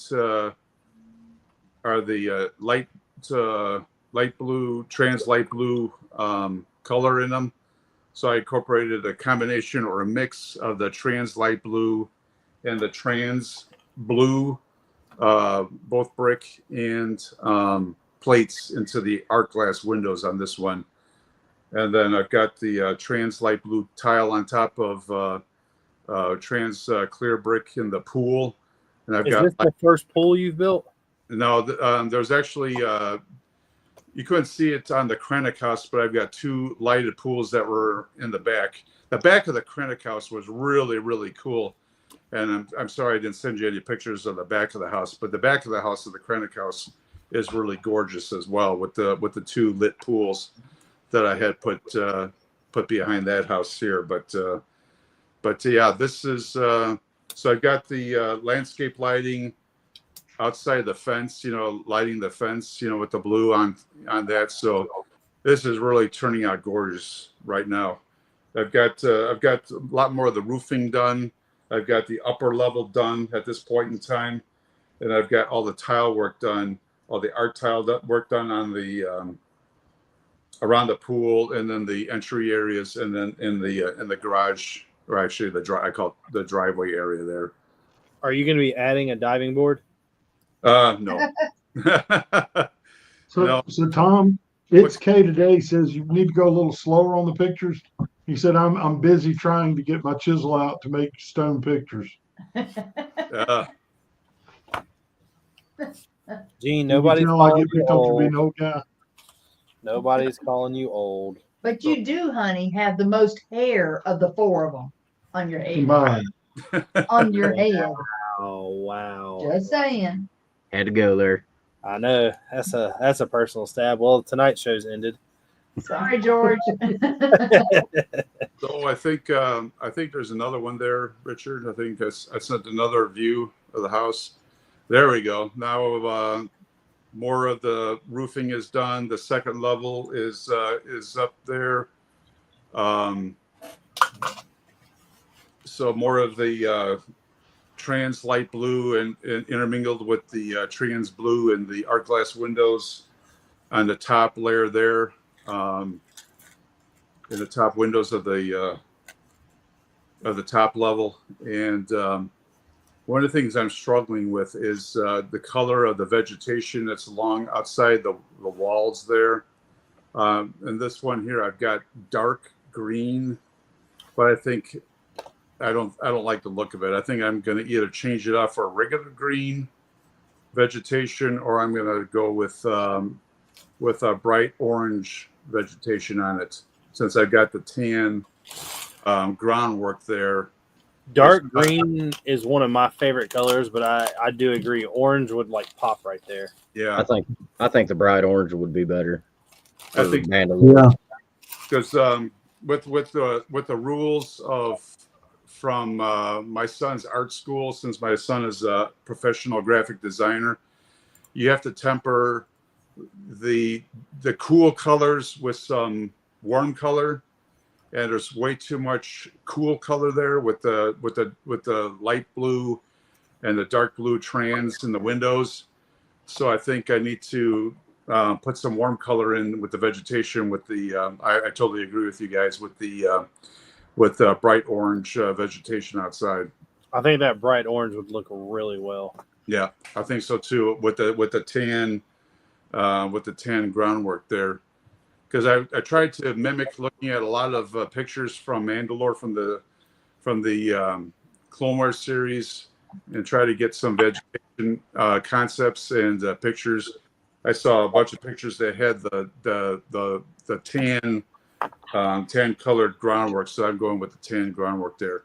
But yeah, I think and I didn't have any, so I actually ordered some of the bright orange, light orange leaves from Bricklink actually today, and to replace because those bushes are made from dark green leaves. I think they're stacked 3 high, and so I'm gonna swap all those out with the bright light orange. To show a couple more, now that we're done with the stuff that Gene likes, we can get on to the stuff for me and George. I like architecture. I just didn't understand it. Another view of the house. Okay, this is up me and George's alley. So this is Falcon Tower. I bring one castle each year with me to Brick Convention, the Brick Convention tour. And this is just a fictitious tower. This is a Black Falcon Tower. It's actually 3 towers, and then I've got the gate, the front gate, the back gate, and I've got the Tudor style kind of guest house across the main tower. And then I've got the courtyard in between there, and I've got the as a kind of an embellishment there for the build. I've got the Black Falcon shield mosaic there. And then I don't know if you guys know Will and Lisa from Big Kid Bricks. Yeah. One of the things they started selling or making this year and selling are 3D printed lights. And so next to the story card there on the lower left of that picture there is the Black Falcon shield. It's a light. It's lit up. So it's really, really, really cool. So I told Will it was at the show in Orlando. He brought all his lights with him, and I told Will, I said, I need that. So I incorporated it into my my Falcon Tower build there. So So the groundwork for the tower, it's kind of it's kind of a odd shape around. I kind of wanted to do an irregular base for it, and the main tower itself is about 3.5, maybe almost 4 feet tall. The secondary tower is about 2.5, between 2.5 and 3 feet tall. So it's pretty good size. I will say that the other castle that you had that I seen that was square, Yeah, it would have been cool to see this much detail in that castle. right. But I'm the bigger it is, the better it is type. So yeah, the last castle I built that was my centerpiece for the 2023 Brick Convention Tour. I was under a tight timeline. Grayson wanted that castle, and I had that thing I built actually in about 2.5 weeks. So I was under the gun to have it done in time for my first show at Brick Convention in 2023, which was at Memphis, and I had about 2.5, 3 weeks to finish it. So, yeah, there was a lot less detail in that castle. I was under a time crunch to get it done. I have a feeling that I've set my ways to I don't build anything that's not on a time crunch. Yeah, but the thing is that I first started discussing Brick Convention with Grayson in December of 2022, and then he gave me his proposal and stuff like that. Then I had sent him back some questions, and then I think you might know Grayson is pretty slow in responding to emails and to text messages. Yeah. And it got to be to mid-January, and I texted Grayson back and I said, "Is this still an opportunity for me?" And he came back and said, "Yeah, it is." And so it was mid-January already. I had to have everything done by the end of March, and so my entire exhibit for Brick Convention in 2023 was built between mid-January and the end of March. Now that's more like me and George. Well, the thing is, I'm touring with all this stuff. I'm travel all year, in spring, summer, and into the early fall. And then, Grayson has asked me back for the last couple of years to come back for 2024. And again, obviously for this year, for 2025. So, I go to the last show of the year with a U-Haul, bring everything back to the house, tear it all down, part it all out, sort out all the pieces. And then, it takes me about 3 weeks to do that. And then I roughly have between the second week in November and then mid to the third week in March to build my whole new exhibit. Yeah. So my entire exhibit for this year for 2025 was built between last November and third week in March this year. Now, this particular castle took me about a week and a half. It looks good. Yeah, I would love to just stay home every day and build Lego instead of working and building Lego in my free time. Yeah, people ask me at the shows, "Tom, how you doing?" I go, "Hey, I'm retired. I build Lego and I live in paradise down here in Florida." So life is good. Doesn't get much better, it sounds like. Nope, it doesn't. I can't complain. Well, I want to throw up some mocks that me and George have brought to the show. George, you wanna go first? You want me to go first? Oh, I can go first. I don't have much. I didn't want to steal thunder from Tom. But I got some Lego releases and some fan submitted stuff tonight. I'm hoping some of this stuff isn't some you've got, because I'm hoping I beat you to it. Well, you normally beat me to it. The only time you didn't win is when you sent it to me.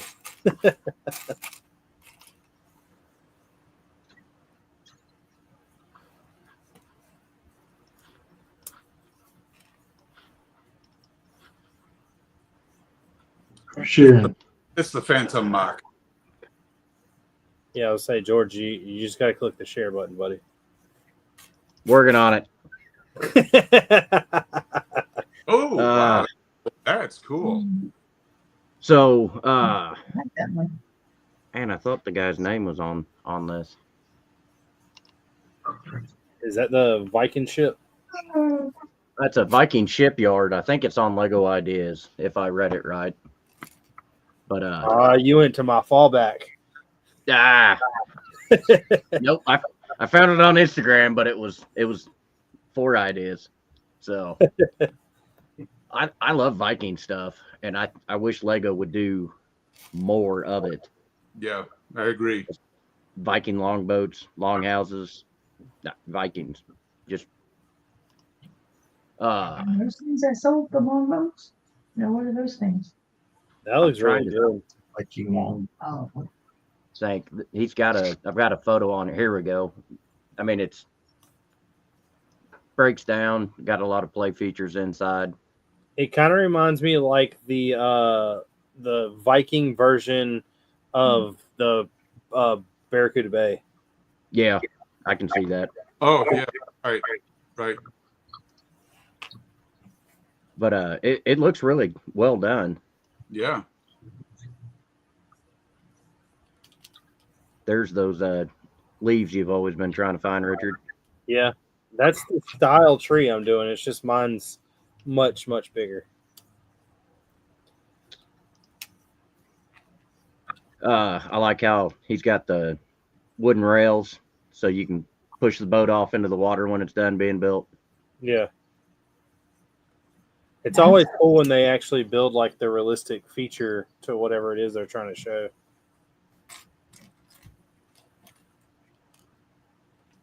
it's a yellow thing there. Oh, those are Technic panels. yeah, Technic panels. Yeah, Technic panels. I Players. thought at first it was maybe a canvas piece until you They're players. I got to run zoom down in real close. for my wife here. She's back home. Hang on. I'll be right back. Yes, sir.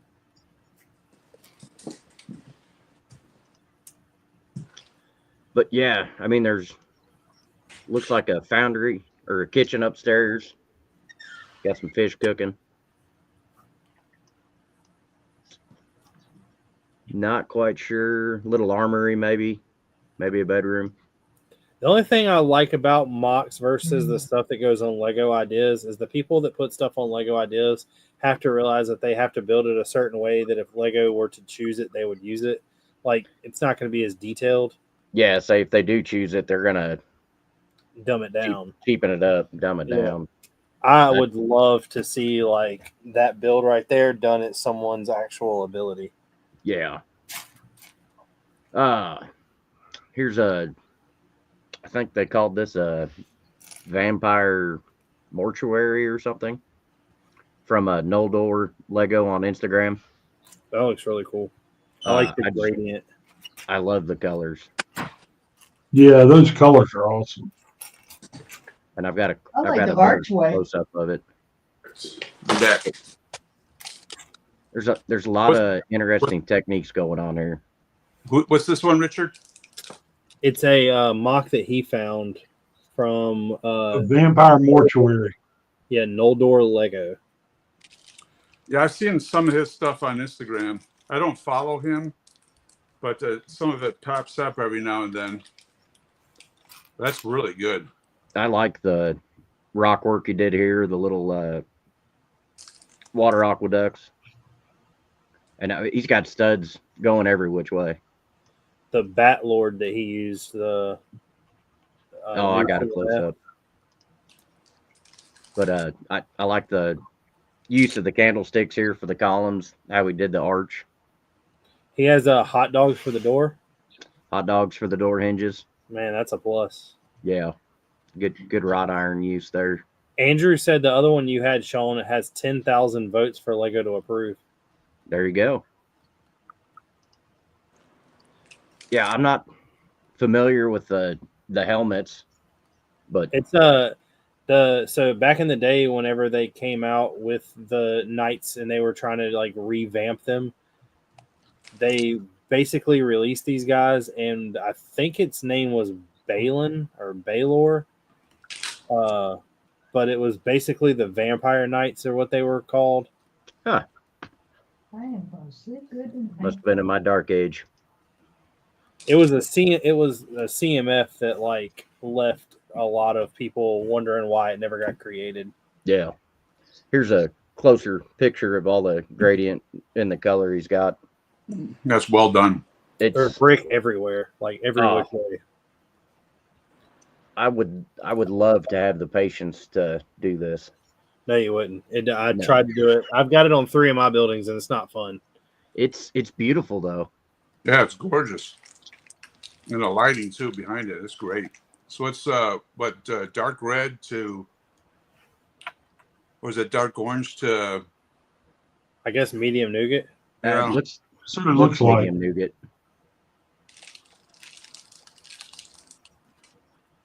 Got some more hot dogs underneath the window there. Everybody needs hot dogs. I've got one. If everybody's seen, anybody that watches this that sees me at the conventions, with the build that I have right now, I actually have 4 hidden Easter eggs, and one of them is there's 2 hot dogs hidden amok. Yeah, right. Any hot dogs in my Lego collection? I've got a baggie full. Say, is this a CMF minifigure or custom? I have no idea where that came from. I know the piece around his neck is the bird nest. They used that for the figure that came. I forgot which Marvel set it was, but it's Kraven the Hunter. I don't know what head that is or what body that is. It's fantastic. It kind of looks like Doctor Strange, but not at the same time. But the ones in the back, I think the ones in the back are custom. I've never seen those before. I hadn't. No. I've never come across them. I can send you a picture of this if you need it, Gene. No, I got it. I screen grabbed it. Quick draw McGraw. Nice looking fig though. Wow. It is. Yeah. Here's a kind of an overhead view. I like the buttresses not flying. I remember that, Gene. Yep. Sticking out here at an angle. And so that torso is from Strad von Zarvich, Dungeons and Dragons. Oh. It's a 2024 Dungeons and Dragons torso. Why I have not seen it. The head, I don't know yet. I'm still working on that one. I'm going to have to work on this technique here he did for this corner for my ship. So I've got that done. I perfected that with the church. Yeah. It takes a little while, but once you learn how to gap it, it works fine. But good luck. Yeah, and say my only nitpick is the wire coming out right here for that lantern, but from a distance, it's probably not that noticeable.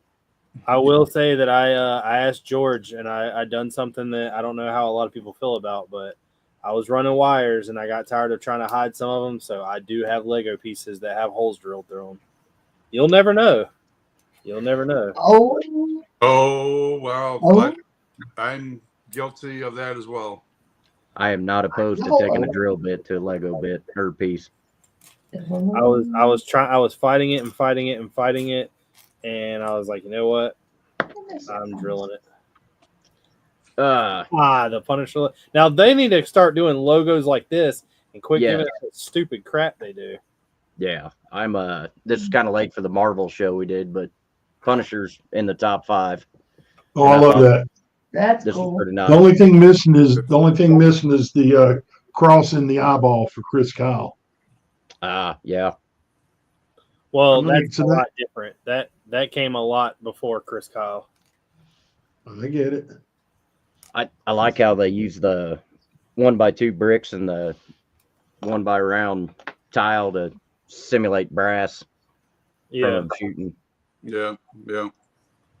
But yeah, if they would give us something like this, I'd buy it. I'd buy it. So George, that head for that minifigure a minute ago, Yeah. It was off the Vampire Knight in the Series 25 collectible minifigures. Good to know. I will. Excuse I me. hate to see how much that costs. I've got a bunch if you need one. Ah, there you go. if you really want one of the Vampire Knight, I may or may not have a horde of them. I'd say this doesn't look like it takes any crazy bricks. Something you could probably pick up on Pick-a-Brick. Yeah. So they did a good job. Yeah, very nice. Very nice. I think okay. I got one more before we get to the one I'm hoping you haven't seen yet, Richard. YR Bricks. Nice little Battle of Scarif vignette. I like how he did the door here. I've been playing with techniques on Studio to come up with like some of the doors for Coruscant. And when you look at what people have done like that, it's like, how in the heck did you come up with that? Yeah. The greebling through here is excellent. Oh, well done. Yeah. Yeah. And it's not very big, but you could probably crank out 20 of these for a show. I like the gradient of the beach sloping up to the concrete pad. Yeah. Is well done. Yeah, and the beach is well done with the curved slopes and all that. Very nice. Very nice. And I mean, he doesn't have a lot of vegetation, but it's presented nicely. The palm trees are like the epic way of like somebody designed that one time, and there's never been a better way to do a palm tree. Yeah. Well, Stick with sometimes classics. more. But yeah, there's a closer. Oh wow. I mean, I kind of have a feeling I know how he did it, but I'd be interested to see what the backside looks like holding that all together. Yeah. I mean, I've got a door that's created similar to that, but it's got a lot of bars and droid arms holding poles. Yeah. And I just noticed this, the control buttons. Is that the little minifigure lipstick tube? I think that might Stuck just in be there? rigid hose cut, but it does look. No, I think George is right. I think it's the minifigure lipstick stuck in from the back. Yeah. Does it run all the way through it? It should fit all the way through. You're seeing the bottom side of it, Richard. It's stuck in from the back. Does it run all the way through? I know it's not the tip because the tip's at a point. Yeah. Yeah, it should be the bottom where it grips under the minifigure hand. At least that's what I'm thinking it is. I think it is. Looks like the butt end of it. Yeah. I like the little weed growing up through the cracks here at the building. And then just a nice little control panel. The master switch. The master switch. Got to get to it. He just went that way. Yeah, here's a overhead view of some of the techniques he did. I love the transition from the dark tan to the light tan, showing where the waters or the waves have come in and out. He's whimpering. And he even did that with the sand with all the crazy brick sideways and everything. So here we go. Apparently, we've been finding alternative builds. I have seen that, but I'm gonna be honest with you. I was like, I think Drew will George will probably bring this, so I'm just gonna let it bring it. Drew brought something similar to this a while ago. Yeah. And I honestly was really amazed at it's just like when we found the Predator, like how they're finding to make this stuff, or the Alien. Like, because the Alien was out of a rabbit. An Easter bunny. Yeah. Yeah. I don't own this set, but I may try to find it. So it's on clearance up here if you want one. Which one is it? The bonsai tree. Bonsai tree. I think we've already parted them all out that we had. But I mean, it's pretty simple. Definitely looks like Treebeard. I think it would look good sitting on a shelf or a desk. Yeah, absolutely. So the guy's got instructions on rebrickable. So I love the reddish brown frog for his nose. Is this the same guy that did the face hugger? No. Vein Stream. Yeah, I saw that, but no, I did not bring it. But I mean, you got to provide your own Merry and Pippin. But that's no big deal. No. So I mean, I think it's pretty cool that you can take a set, turn it into something else, especially something iconic or recognizable. Something that you would never buy to something that you would have bought if it was a set. Yeah, exactly. It's amazing use of the parts. Yeah, I would have never thought to build this out of a bonsai tree set. But that's why I like people that do and then share the instructions. General Tron Brix is in the house, says hi to y'all. I can build you helicopters, boats, and planes out of my head, but not that. That's all I got tonight. So I actually didn't bring anything like that. Slacker. I know. Well, I brought some stuff, but this me and George were talking, and I was like, you know what? I'm gonna make a post. I made a post and was like, if you have something to submit it. I want to show off what the people who actually watch do and stuff like that, and the people that I know. And first, like always, we did get some Lego leaks. This is one of them. I will personally be honest with you. I really like this, and I've already talked to Haley. We're probably going to buy this and put it on our shelf above the movies. That's a good spot for it. I really like this. I mean, to someone, you know, everyone knows that I go to Disney every year. Me and my wife are Disney people. You see something like this, and some people think why, but I look at this and think why it took them so long to do it. Yeah. I think this set's perfect, and it's only like $40 or $50, which isn't really bad. Another well-known YouTube show was trashing it, and I couldn't figure it out. I thought it was pretty cool, especially if you could light it. Well, it'd be easy to light possibly, but I think it's cool how it gives you the option to build the ball either smushed down like this or round. Right. Yeah. Next up, we have one up Gene's Alley. They're coming out with another Icons, which means this is going to be a brick-built car. It's 1,241 pieces at $170. It's the AC Cobra. Oh, I love that car. It's a cool car, but that's a lot of round edges for Lego to do. So I'm going to hold my opinions on this. I'm going to wait till I see what it actually looks like before I say I'm getting it. Yeah. I mean, the Aston Martin looks good. Don't get me wrong, but I'm gonna have to think about that one a little bit. Okay, I'll buy it.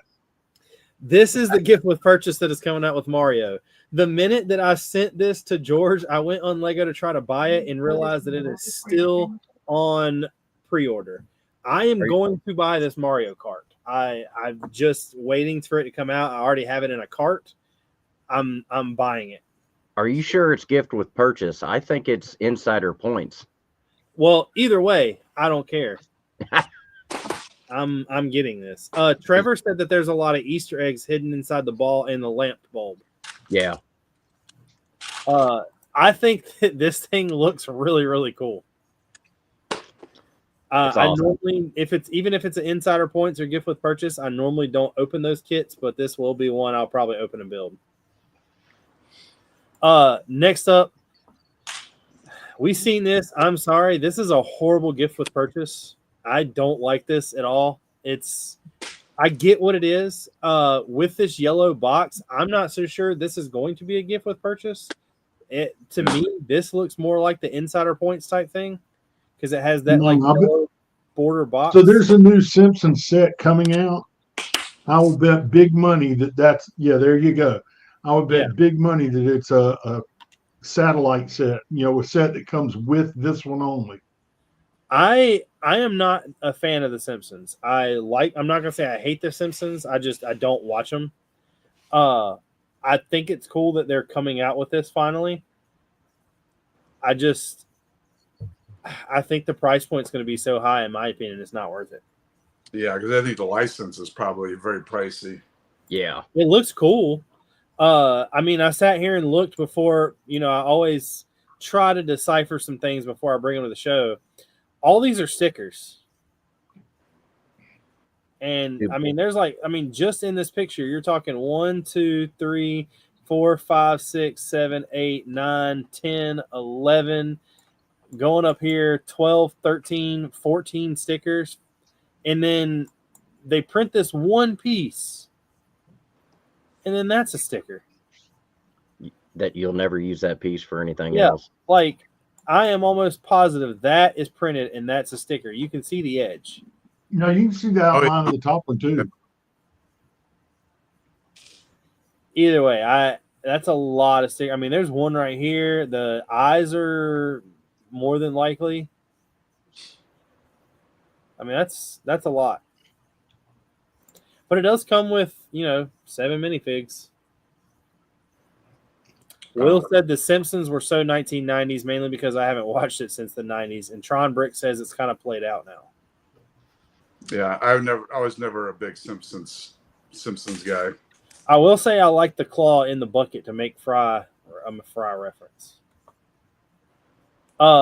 Next up, this is from Carter Baldwin. This is not one that was submitted. I found this and actually have had this for about 2 or 3 weeks. And I finally was like, well, let me throw it up on the show. This is something that I wish I could build. Oh, that is glorious. The mech getting shot and sliding with the effect of all the rock or the concrete pieces like coming up. The massive Gatling gun, all the effect with the palm tree pieces, with the like shield burst.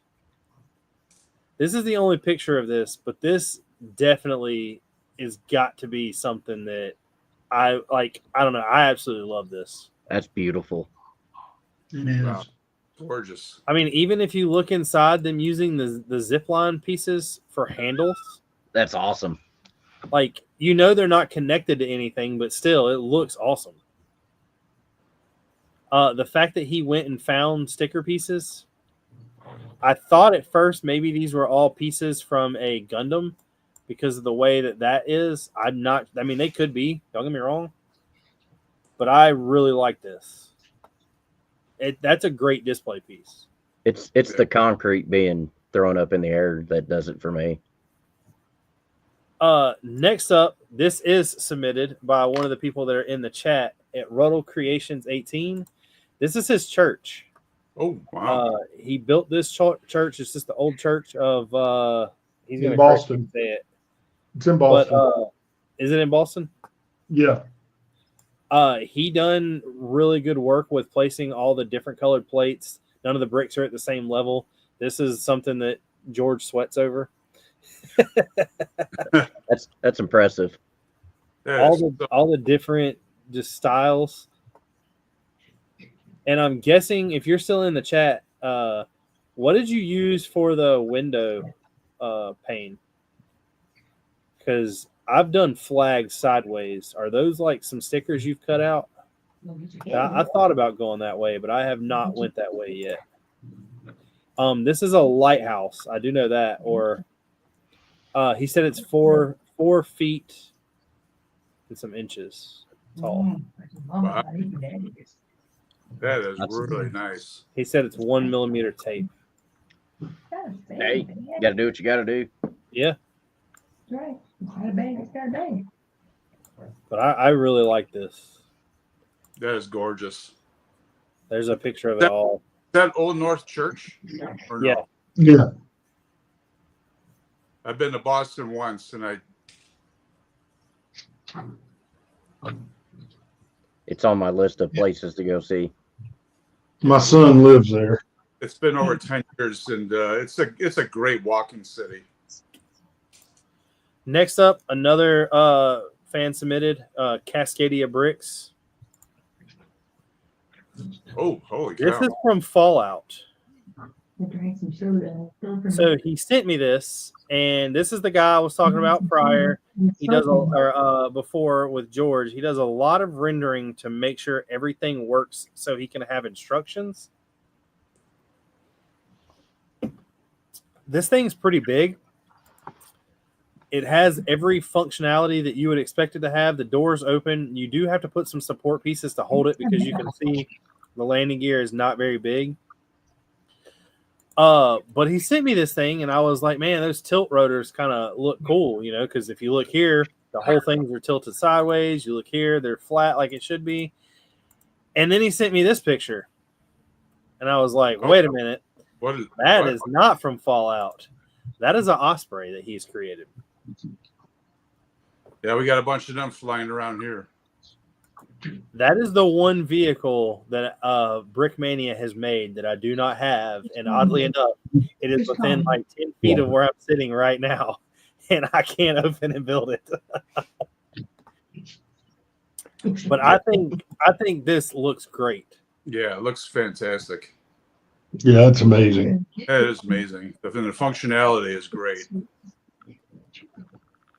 I mean, me and George joked a little while about making a Fallout mock. I've digitally built the Red Rocket out of the game, the gas station. But that takes some time to do. I'm not that good at Studio. I use Studio for mapping out size, not creating a masterpiece like that. Yeah, I've never used Studio ever. This is his other build that he submitted. The one thing that caught my eye about all of this, no matter like how cool it is or what it represents, that looks really good. The way he's like folded that thing down to make it look like it was blowing in the wind. I mean, that right there is the Iwo Jima picture. Yeah. Cascadia just popped it up in the chat and said those are some good looking birds. I will say that the birds do look good, but this right here, in my opinion, is better than the birds. I'm a huge fan of this. What's where do you get the custom arms from? Well, all those minifigs right there are Lando's, if I'm not mistaken. Oh, he may or not Lando. That's not Lando. That might be Lando. That looks like it might be Lando or BKM. I don't think Lando has made a tan person with a pouch yet. He may have. I know Cascadia will chime in a second. He said flag is from BKM. All the figs are from Lando, so I was wrong. So wait a minute. I'm about to be mad. Does that mean I'm missing a fig? Or is that the latest one? Oh, nope. Apparently, I have two of that guy. That means I don't. The latest one is not from Iwo Jima, is it? The sunscreen? I thought it was. It may be. But this right here is really cool.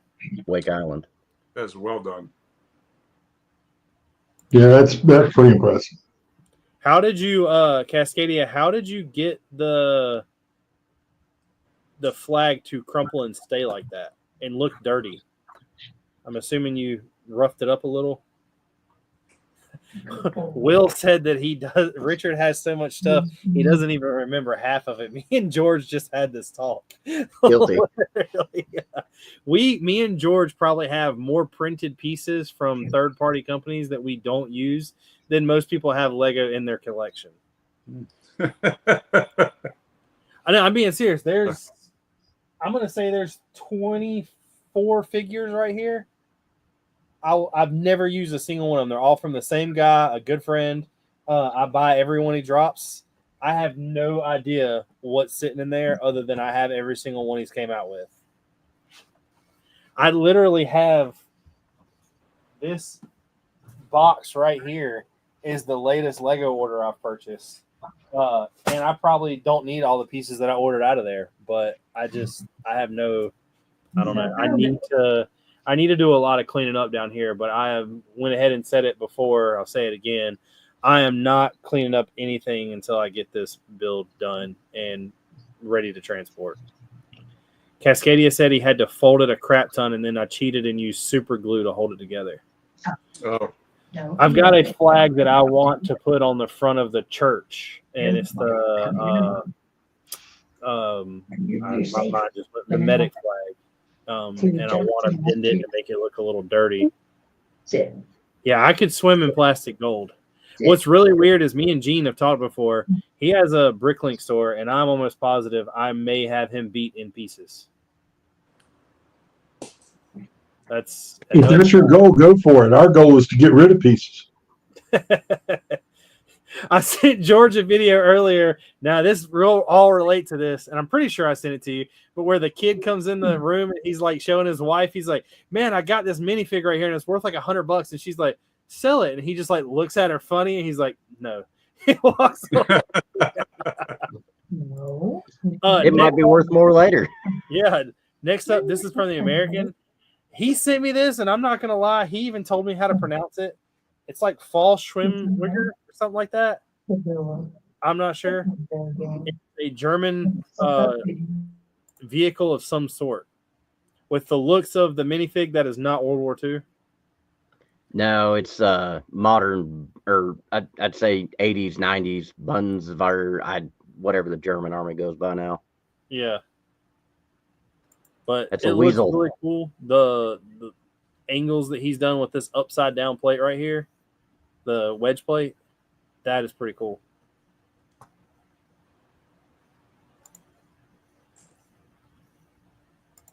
And then a top view of it.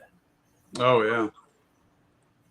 So like how they're turned, Lego's released some pretty cool pieces lately, and when I look at these mocks before I present them, I always see kind of like pieces they use. Like I noticed that he used the wrenches as what holds the headlights. I thought that was pretty neat. I like that brick-built machine gun. I'm not a fan of brick-built machine guns. I'm gonna be honest with you. I'm a huge fan of printed on brick arms. Well, and that is the last thing that I brought tonight. I have 2 others, but I am going to hold those until next week because if I show everything we have tonight, we're eventually going to run out. Will said my parts collection is huge, not because I needed the parts for a build, but just so whatever I do build, I will have any piece I reach for. I really need to get back to all my unfinished mocks. I just need to finish my one unfinished mock. I need to clean up my studio and sort parts. I'm building a second Sherman as we speak. I did finish this. It's kind of sad for me to say this. For 10 weeks now, I have built a car every episode, and my last one is next week.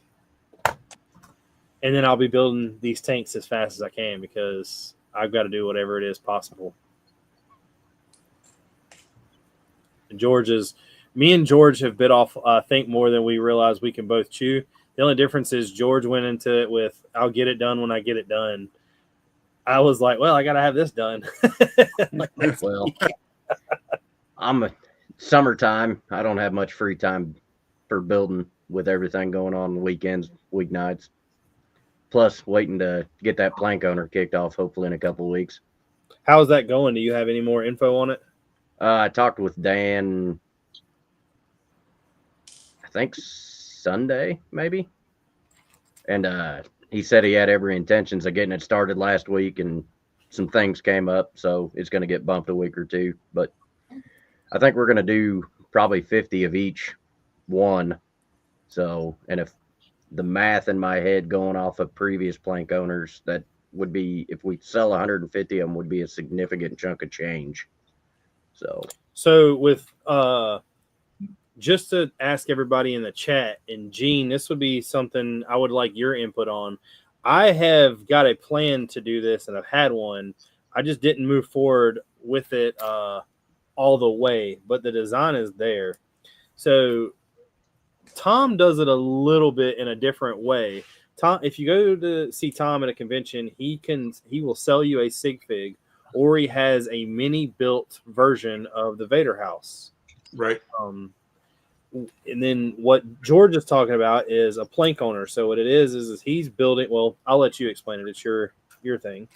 Yeah. So mainly it'd just be 3 different types of armaments from the ship, and one would be at a cheaper level, one would be at a medium level, and one would be at a higher level. So you get the kit, a figure, a printed tile, and then depending on which kit you buy, you get the option to have something printed on a 1x2 or 1x4 or 1x8 tile that would go on the ship, signifying you're a plank owner.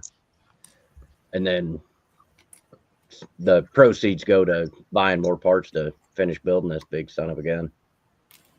And my thing was I didn't technically want to do that because if you're a plank owner and he's got planks on a ship, that makes sense. If I have got buildings that have people's names on the side of them, that makes no sense whatsoever.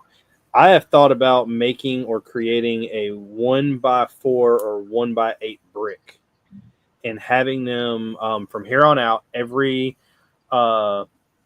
basically build I do, there won't be any kind of differences of medium, middle, high grade like George is going to have. Mine's just going to be a brick badge type thing. Selling them to commemorate each build I do and sell them to help profit, or not profit, but to afford some of what we're doing, because between me, Tom, and George, I don't want to know. Well, Gene has sets, but what we have in mocks, I'm not sure if anybody really wants to disclose the information that we have in pieces. But as everyone knows, Lego is not cheap. So what does everybody think about that? Like, I know it seems like a money grab of, oh, they're just trying to get money out. But there's a lot of people that do enjoy builds from other people because it expresses something that they can't do. Yeah. I don't see it as a money grab at all. I see it like a lot of people are using Patreon. It's a way to help show appreciation for the art, but it's also a way to help continue the art. Well, I'm going to tell you another idea that me and George were talking about, and this is an idea that we are both down to do. If y'all want us to, I've done it before. Me and George will create an OnlyFans, and me and George will split the profits, and we will do things like upload designs or special content. George will take a picture of his boat without a shirt on, whatever you want to do. George, I didn't know your boat had a shirt on it. Hey, you got to cover it sometime. Keep it weathered. That's right. That was the main reason I ordered so many T-shirts. I was hoping to sell them and kind of recoup some money to help build stuff. And so far, I will be honest with you. I 10 was told, shirts and gave a crap ton away. I was about to say, I was told that when I had all those shirts printed, to never expect to sell as many as you're going to give away. Yeah. When I first got the shirts printed and went to a convention, it was really cool because it was like, oh, you have a shirt, I have a shirt, let's trade. Yep. And then it became to, oh, you want a shirt? Well, here's a shirt. You know, you're a good friend. Here's a shirt. You're a good friend. Here's a shirt. Yep. Haley, I have to give Haley credit when credit is due. When I first had the shirt idea, I was like, before I go order all these, I have a guy who owned that was his business. That's what he did. And I was like, before I go print 100 of these things, I'm going to get people to order them and prepay for them. Yeah. And Haley came home from work one day and was like, I sold you 17 shirts. And I was like, you're shitting me. She has a picture of when she worked. I don't know if Gene knows this. The company that she worked for, the one I still work for, bought a skyscraper downtown and moved everybody that done any kind of like title work or anything like that all into one central location. And she has a picture of them standing at the top floor on the window where you can see the cityscape. And it's just like my logo on every single back of the shirts. Legion says, how does he get a shirt? You didn't give your best friend a shirt? What prick? Come on, you. He has multiple of mine. Will even just said that he was just wearing my shirt the first one I made like 2 days ago. So that is something. If y'all look, we can do this OnlyFans. We can pop out these shirts. I got shirts. I got hoodies. I got stickers, flyers, keychains. How much does it cost me to get you to keep your shirt on?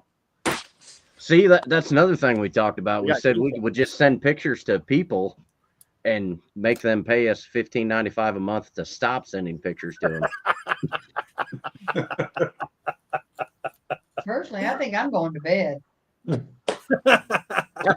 that's right. It's after 10 o'clock by you guys. Will said that he wants another shirt, the new shirt, and Trevor said, I still haven't got my shirt from you. Do you mean me? Must be. And then Legion said, wow, you got hoodies, ? I got hoodies. I got my logo on the side of a race car.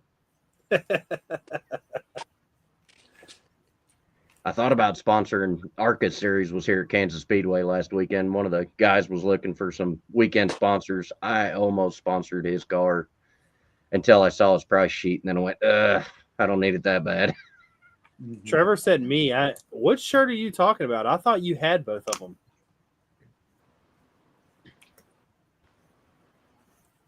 I'm almost positive you have both of them. There is another picture I thought was pretty cool. Me, Haley, Legion, and Legion's brother all walking into Brick Fair with like the shirts on, and all you can see is the back view. It's like whenever you have something that just kind of works together, it's always nice. So one of the things, we were talking about my other house. I forgot to do it while I was on the while we were talking for the Duchess Satine house. The house that I'm working on right now.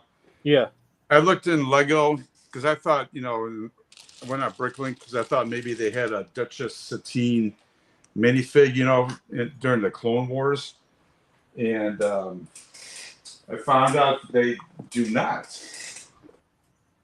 They do not have a Duchess Satine minifig from the Clone Wars series of builds. So I kind of looked online, and again, I'm talking about Will and Lisa at Big Kid Bricks. They have a custom Duchess Satine minifig.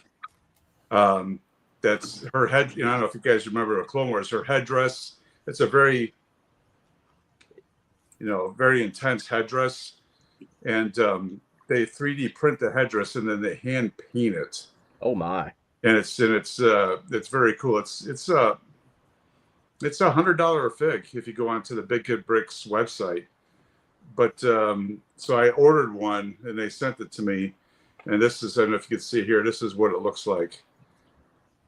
It's a very well done minifig. That's impressive. Yeah, I was actually telling George 3 weeks ago, we did a episode where it was about X-Men or Marvel, and I was trying to find, back when I was building my city before Lego came out with the Marvel sets, there was all these X-Men that I was trying to find, and Big Kid Bricks had them all. And I went to a convention in South Carolina that he was at and literally bought one of every X-Men character he had. Oh, wow. That is another thing that I have bought used and now is sitting in a box. But yeah, good stuff, though. They make some good stuff. Really surprises me Lego didn't do a Satine at Lego all. didn't do a lot of the people from Clone Wars, though. Yeah, I was shocked. I mean, because she's obviously a very Pretty important character. popular figure and kind of central in what happens on Mandalore. But yeah, I was kind of shocked. So then I Googled Duchess Satine Lego, and first thing that popped up was Big Kid Bricks fig, and I go, well, that's pretty darn cool. So I contacted Will, and we got her done. So I showed I'll show you this real quick. It's not Lego. This is another character that I really like. I got into a kick about a year ago to where I was buying a bunch of the Black Series figs of Star Wars. and only the Black Series. Like I wasn't buying the vintage where they were the small. Last year I pre-ordered not a minifig, but pre-ordered a figure that I thought was going to sell out. It ended up selling out immediately. And the way Hasbro Pulse works, not just normal Hasbro, is it basically won't go into production until it gets enough. It came in the other day, and I'll show you what it looks like on their website. I think this thing is beautiful. I have avoided. Oh, that's cool. Oh, wow. It's all like real material.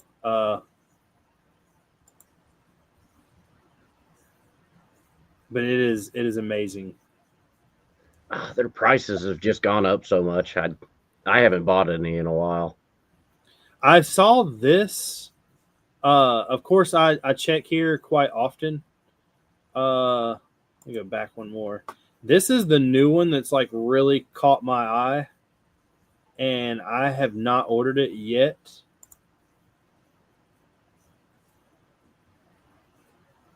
It's black and white, which I think is pretty cool. But it's from Visions. It's the Ronin. I don't know if you watch Star Wars Visions. I've seen a couple episodes. This is the Samurai episode. That's pretty cool. And then they have... I passed it on here, but I really want this Imperial Guard. Wow. That's the guard that's from Snoke, right? Snoke's Yes. guard. Yeah. I'm all about some detail, and those things have plenty of detail. But, guys, it is that time. We got to let Tom and George get to bed. I'll probably be down here for another hour. Gene, I think, already fell asleep. Yeah. Well, I got to get packing. I got to leave early in the morning to head towards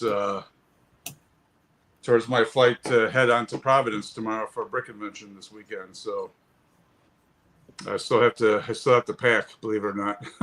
So I've got a bunch more of those Vader houses because I sold out 2 weekends ago in Fargo. So I had to make more. So I got a suitcase full of miniature Vader houses and a couple more sig fig arches and stuff like that. So I gotta figure out how this is all gonna fit in my little carry-on. So, yeah. All right, guys, it was a pleasure. Richard, thank you so much for having me on the show again. Yes, sir. Anytime. And everybody else, thank you so much. Nice meeting you, Tom. Absolutely. Great to see you, Tom. And remember, if y'all haven't followed him yet, his link is in the description. Go follow him. You should already all be doing it. Most of everybody's a Star Wars fan.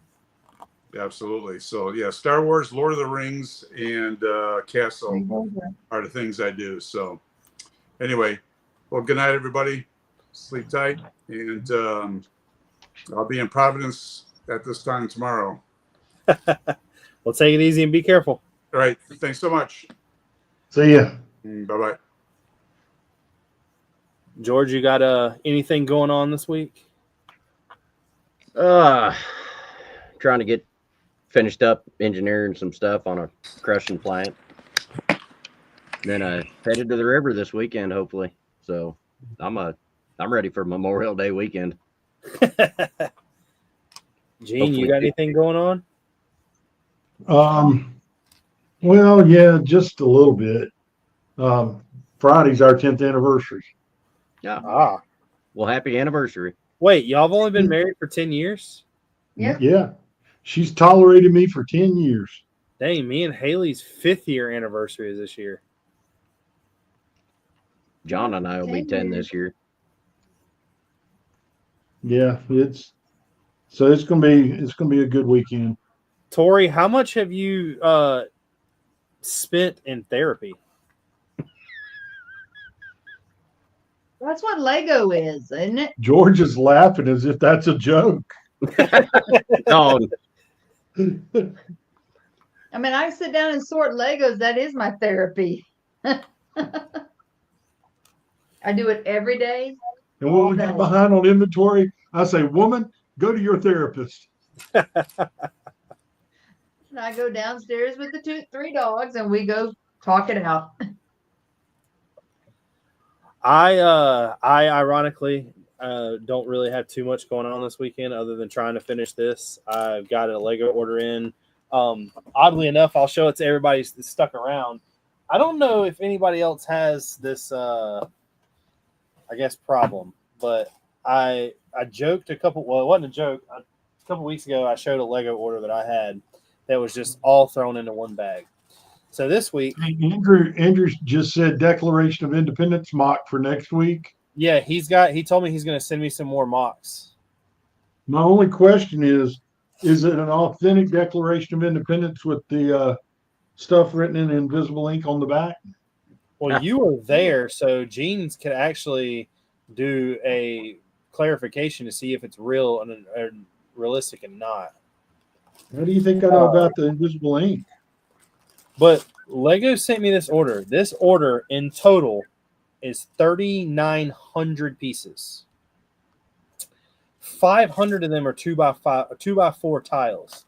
So I get this bag and I'm like, you know what? At least they separated them. Well, I looked in here and they're not separated. There's other pieces that are stuck in here. Then I'm like, okay, well, I'll lift up this bag. This bag is everything else. I thought I ordered another 1,000 tank tracks. They put them in individual bags of 50. What a bunch of dicks. Then I got to thinking and I was like, you know what? There is a piece that I'm going to hate sorting out of here because I ordered 150 of those like quarter pins or half pins. They were at least nice enough to put those in one bag. Their packaging makes no sense. I was like, who is packaging? Like, look at this. This packing slip right here is 7 pages. And they've got it in like 6 different bags. So I gave Haley a task of helping me sort this out because the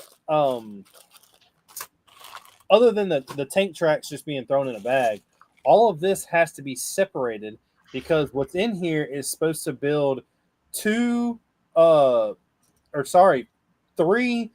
the half tracks, 2 scout cars, and then the tan and white pieces are all for the road. And then all of this is for the roof of the church. That's aggravating.